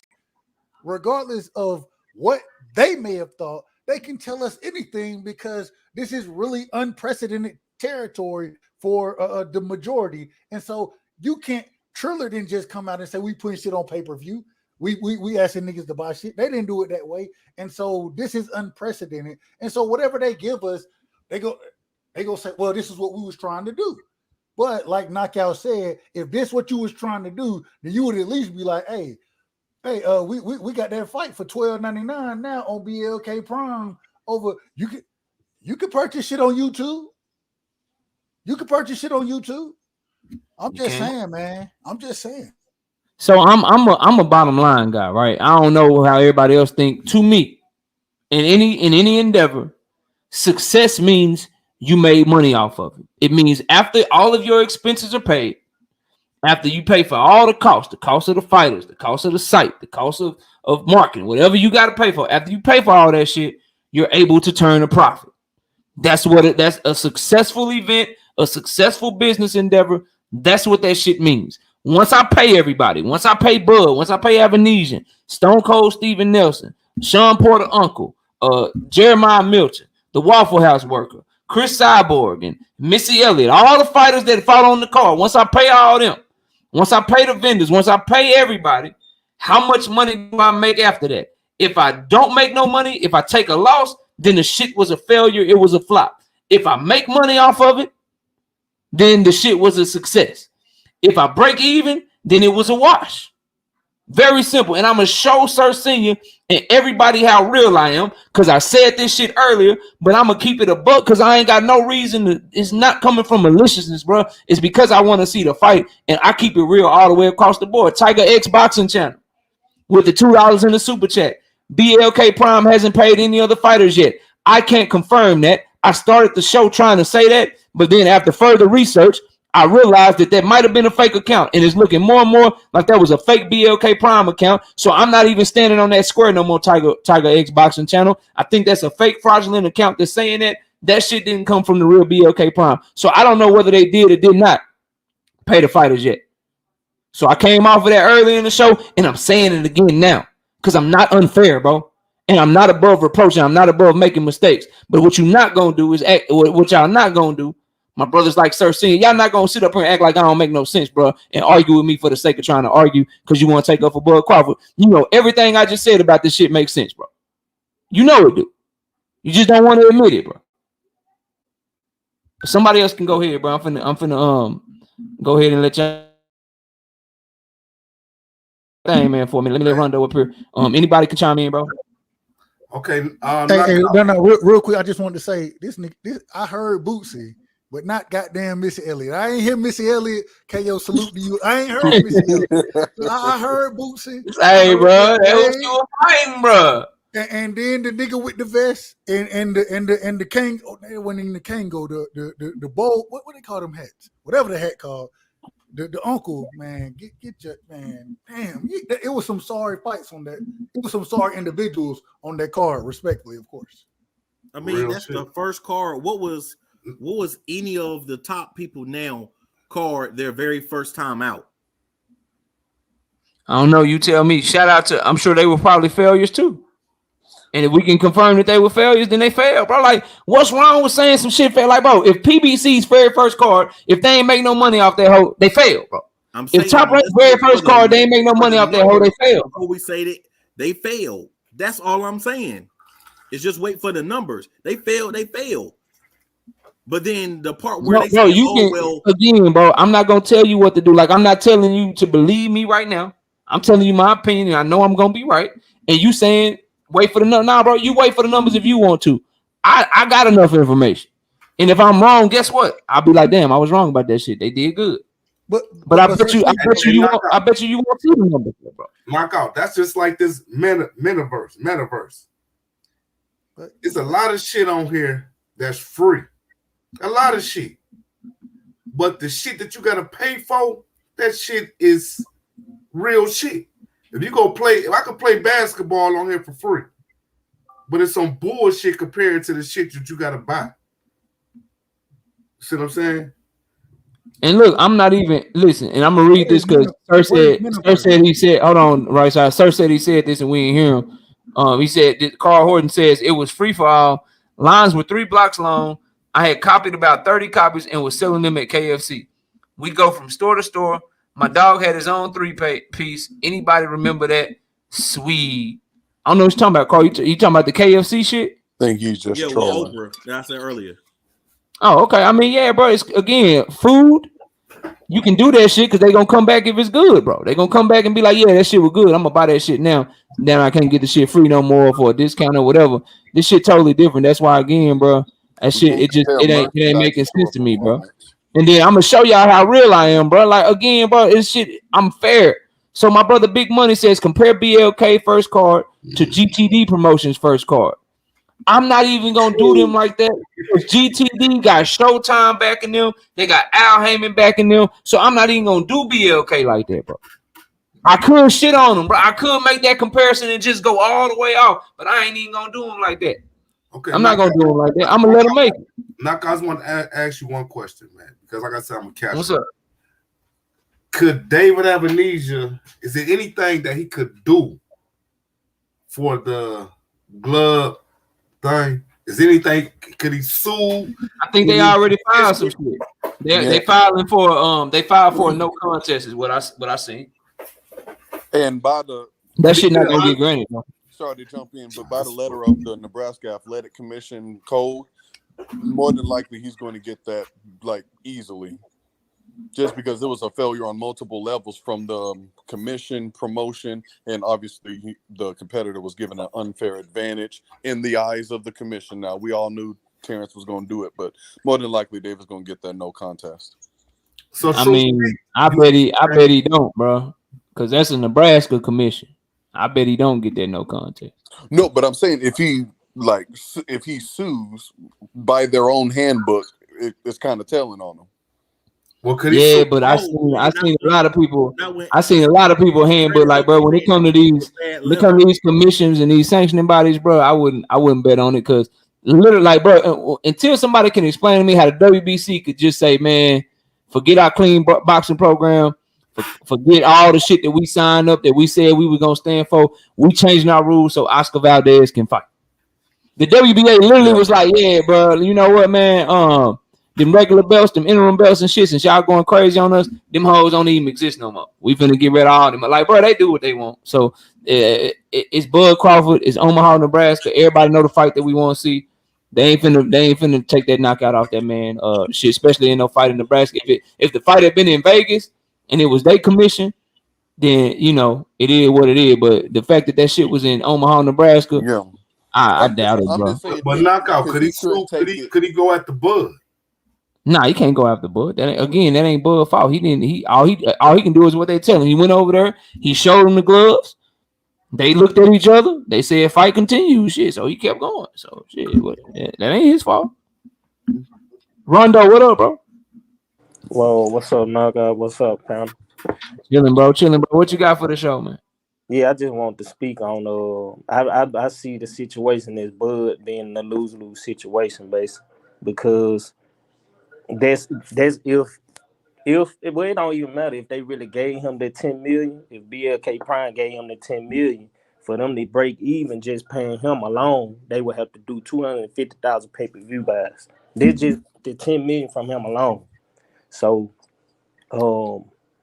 that's not even including the what they gonna pay Avanesyan and the undercard. So shit, he really in a from more fucked up situation. So shit, real talk, he not though, cause it seems like he getting his money regardless. So he money already told you. He already told us. I'm just saying. He told us he don't give a fuck about his pay-per-view sales. Now, if you're making a point, it could hurt him in negotiations. That's what I was going. That's what I was hitting on. Like for his future negotiations, he ain't gonna have no leverage at all for nothing at all. So while people praising him, he doing more hurting than he think helping his situation, but it's putting him in a more fucked up situation. Because he never did over 135,000 pay-per-view buys. Mm-hmm. Despite it being $40, it still won't help in negotiations because they're gonna look at it like we ain't doing our sales like that. We selling our shit $75, $80 a pop. What the fuck? Why you here? What you got to offer us? Nothing. Yeah. I'm with that. Laugh at him. Check it though. I'm a fuck your mind. I'm gonna fuck your mind up and tell you to him. He ain't in the lose situation, bro. Cause he know they really want that fight, and he on some nanny boo boo shit, bro. He don't care about numbers. He don't care about leverage. He basically like, y'all gonna give me what y'all want, and he ain't gonna get the shot at the belt. You gonna give me what I want, and he ain't gonna get the shot at the belt. Numbers be damned. This is what I want, and he know how bad Earl want that fight, bro. And then you already know my brothers like Sir and shit. Like if they go into negotiation, man, Bud could ask for 50 million. Whatever he asked for, if Earl and them don't give Bud what he asked for, my brother Sir Senior and the rest of the Terence Crawford committee, they're gonna be like, Earl duck Bud. They didn't give him what he want. Earl moved on. He a duck. And they go and that's how they gonna play it, bro. So Bud don't care nothing about that shit, bro. Yeah. He don't care nothing about Don't put how y'all play stuff on me. He needs Earl fought everybody.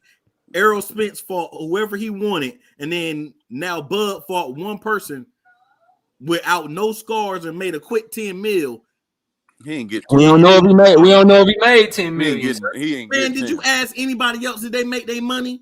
He said he already. We don't know if he made 10 million. He never said he made 10 million, bro. He said 10 million. He said he already had 5 million before. Then he had 5. Man, I can show you the interview no, where he said it. He said, I got some money now. And then when they asked him about is it $10 million, he just smiled. He just smiled and gave a little grin and shit. The only thing he said was he didn't say he had no 10 million. He just said, I got half my money up front. My other half is coming, later. But I'm getting my money. And they were like, you get 10 million. He just made that little Bud Crawford, I'm lying face. Right. And just smiled and shit, bro. Come on, dog. Come on. Was that the Bud Crawford I'm lying face, or is that the EJ I'm drunk face? There you go. That didn't make sense. There you go, bro. There you go. You always it always come at you, bro. It always comes out of you, man. No, I'm saying that because y'all keep saying crazy stuff that you have. It's really crazy to say that Terence Crawford be lying, bro. Stop that shit, bro. Stop that shit, bro. Constantly said he be lying, sir. But he got sir, your man's is a liar, bro. Stop, bro. He be lying, dog. That ain't crazy. But you EJ the truth. He ain't lying. Hold on. What Earl lie about, sir? Now y'all good. Y'all good. Stop. What he lie about, bro? Y'all be calling this nigga Earl like he an old mechanic or something. That's his name, bro. What you talking about, bro? Like, what are you like? Really? Like that's all you got his info and shit, bro. What are you talking? That's his name, Earl, bro. Like Bud Jenny hold on, real quick. I just want to say this, man. Like Bearman Bud. I want to, and I'm getting off after this. After I give y'all this, and I'm doing this for a reason. My great grandma, when I went to her funeral, right? Had a preach up there. Get what he said? He said, "Damn it, the truth, or you had to lie in the truth. Goddamn, everybody knew him in the town. The truth went down, took a bath. The lie put his clothes on. They said, damn, they go to lie in the truth clothes. Then the truth, he came in looking for his goddamn clothes. He said, damn, the town said, damn, there go the truth, the naked truth. And that's what this shit is. Is Bud trying to lie? Is Bud doing bullshit and not making the fight that we want to see? And now we need to give him credit. No. Hey, good job, Bud. Good job. Make the fight we want to see. Go fight Earl. And you could call him a mechanic. You could call him whatever you want to, a drunk. Hey, he was in a car accident. Nigga had another car accident just the other day, and he still will beat the dog shit out of. Shit ain't got nothing. That shit ain't got nothing to do with the topic at hand, though, bro. That shit ain't got nothing to do with it, bro, at all, bro. I love that. You don't know. I don't know. Like this shit be baffling. Like, how are you talking crazy for calling a liar, bro? Like, how is that talking crazy? I don't get that. Shout out to Carl Horton with the $10 in the super chat. He says, shout out to Carl Horton with the $10 in the super chat. He says, thanks, bro, for reading my Oprah KFC comment. You the man, Lanahan, Richard Pryor reference from Critical Condition. Randall Tex Cobb was in it. He once fought Larry Holmes, champion. I appreciate the love, Carl Horton. Thank you so much for showing love in that super chat. Look, man, let me get to everybody's last words. I go to Truth Speaks first. Truth Speaks, give you last words.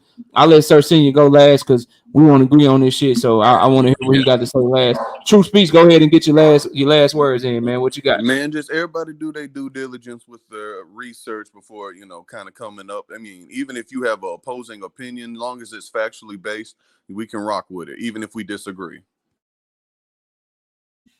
Already, bro. I appreciate you coming up, man. I holler at you, dog. All right, Rondo, go ahead and get your last words, Rondo. Yeah, man. Salute to everybody, the chat and panel. I'm finna go and get out of here, man. Appreciate the talk, man. Already, bro. I appreciate you, man. I'll see you next time, dog. All right, 100. AD, go ahead and get your last words, AD. Salute to the chat. Salute to you, Knockout Boxing. You too, bro.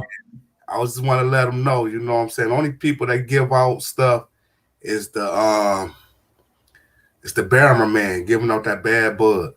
That's it. That's the only people, because he don't care what he get back from it. He just trying to get rid of it. That's the same thing Bob Aaron was trying to do to his Barrimer bud, and he got rid of him. You see, he ain't coming back. So your boy Bud gonna be out here, his so-called own boss, but it's BLK that's writing him a check, but he his own boss. Okay. All right, salute to the panel. I'm out. Appreciate you, AD. Take it easy, bro. And then Joan Turner, did Bud leave his promoter to fight Earl? No, because he ain't fight him. Was Bud given a no guarantee contract with alleged 35%? I guess in back end money. Yes, after he turned down guaranteed contracts. Why y'all keep saying Bud ducking? Because he had two offers on the table: one to fight Spence, one to fight Avanesyan, and he chose to fight Avanesyan for way less money than what he would make fighting Earl Spence. That was the answer to your question, John. Go ahead, sir. Go ahead and get your words out, man. What's your last words, bro? And the last dude, I don't understand him. He makes no sense. They give out, like you said, don't use food, but they give out food all the time for the same price that they do, that you have to pay for it. You get a 2 for $5, but if you don't get the 2 for $5, you got to pay the normal price, which is almost $5. They sell it both ways. I don't understand the foolishness, how you can't understand. Wait for the numbers to come out before you say something is bad. Wait for there to be evidence before you say, oh, well, it's a flop. Oh, well, it was trash. Oh, it was this. But you have no evidence. You have no sources. I gave you a shit ton of evidence, sir. Stop it. You had no sources. You gave conjecture. I don't need sources. I'm telling you facts that everybody knows, bro. As you said, this is the first time they put out a fight. So they respond and act how they want to. Zab Judah does what he wants to because he's the president. He's the president of his company, not somebody else's. So he don't have to respond how other people do. Do you believe people do stuff? Do you believe people do stuff for a reason, sir? Yeah, everybody does stuff for a reason. Everybody does stuff for a reason. What? That's why people. So I'm telling you, I'm looking at a situation. I'm looking at a situation. I'm saying, yo, this company was charging for this product. 2 days later, they're giving it away for free. I believe, and I give you all the reason why I believe it's because the product wasn't selling good, and it's because the product was a flop. Give me an alternative reason as to why they would do that, bro. I told you, so they could have the rights over it on YouTube as well. So they can sue them both ways. They can demonetize their platform, and then they can get all the revenue from that, all the accolades from that. They can do that anyway without posting it, bro. If somebody posts a fight on YouTube, they can go at them anyway and say that's my content and have them take it down. They don't have to post it first in order to do that if they own the content. You also get the publicity from that as well. if they take it down. If it was a success, why would they need more publicity for it, bro? They're an upstart company. Why would you not? If it was successful, why would they care about publicity after the fact? Shouldn't they care about publicity before the fight? What are you talking about?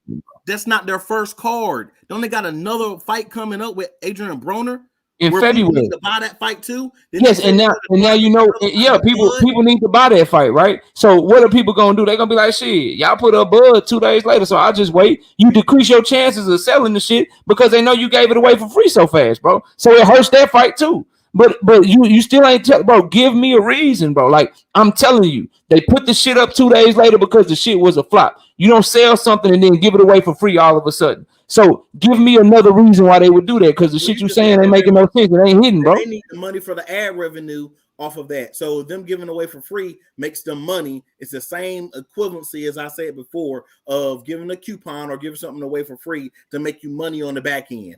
Y'all love this, but they're not giving. They trying to get money off of it, bro. Why? If you're trying to get money off of another avenue, don't that mean that the avenue you used was trash, bro? That it didn't do good? No, you make money multiple ways. That's why I know y'all dudes don't understand business. Y'all dudes don't really, bro. Don't do that, bro. Multiple times don't over do that. and over. Bro, you could. Don't your favorite you can't pretend. You can't pretend to know what I understand and don't understand, bro. Don't do that. And then don't do that, sir. Do it again. Don't do that, bro. Don't do that, dog. Can you answer my question? Before I answer your question, don't do that, bro. Don't try to question my intelligence, bro. That's not something you can do, bro. Don't do that, dog. What's your question? You question mine, and you said I want a boxing fan and all this other stuff, and you don't know nothing. You're not to me, bro. I know more about boxing and martial arts than you probably do. All I've done my whole life. Not at all, bro. Not at all. Dude, not at all. You don't come around. You don't talk about anything else other than Terence Crawford, bro. Dude, I talk on multiple platforms. Never seen you talk about anything else other than Terence Crawford, bro. More than boxing. Since you want to go this route, bro, talk to me about Raymond Muratalla, bro. What do you think of him? Bro, you want me to talk to you now that it's time for me to No, you know more. You probably know more boxing than me, so let's test that theory, bro. Talk to me about Raymond Muratalla. It's time for me to go. You're a manipulator, bro. The same way earlier when I told you I had 10 minutes left, you waited 15 minutes, and then you said, okay, now I'm going to drop the link. I didn't see you, bro. I have 200 people in here. But no, you keep talking about that other shit. Spend some time talking to me about Raymond Muratalla, bro. You said that when it's time for me to go. I mean, how hard is it, bro? Like, talk to me about what weight class he fight in. That's a simple question. Since you know so much boxing, get off Google. What weight class he fight in? What weight class he fight in? Okay, cool. What weight class he fight in? You stupid. I just told you I have to go. What you mean, bro? Like, it's a simple question. You want what weight class he fight in? And then when I leave, you say, "Oh, he ran from the smoke," like all y'all little casual fans do. Like bro, I have the TKO debate series. Sir Senior, if you're free, listen, bro. Real shit. If you're free tomorrow, we can debate for real tomorrow. Just me and you. What are you talking about, bro? Stop that shit. But again, bro. We'll do it. But again, bro, I just got a simple question. What weight class is Raymond Muratalla fight in, bro? Yeah, that's what I thought, bro. Fuck out of here with that bullshit, man.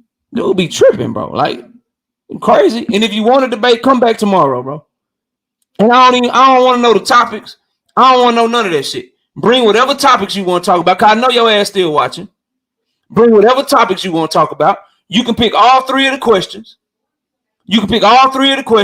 I'll go first. And bring some judges with you. You can bring whatever judges you feel comfortable with, bro. And I'll do you bad, bro. You know you can't see me. So I don't even know why you acting like that, bro. You get to go throwing personal insults at people and all that old shit. Oh, Earl is drunk. Oh, what Earl? He's a mechanic. What is Earl? He's a mechanic. I know more boxing than you. I asked you about one of the hottest prospects in boxing, and you can't even tell me what he do. You can't even tell me what weight class he fight in, bro. Fuck out of here, dog. Stop it, bro. Anyway, I appreciate y'all watching, man. We'll be live tomorrow night, 7:30 p.m. Central Time. Y'all be sure to come through. You know what I'm saying? Y'all be sure to come through. We'll be live tomorrow, and we'll see if Sir stop by. If he wants some smoke, he can get some smoke or whatever. And it is what it is, bro. But I appreciate everybody. Y'all smash the like button on y'all way out of here. I see y'all next time, and we out of here, bro. Peace out, man.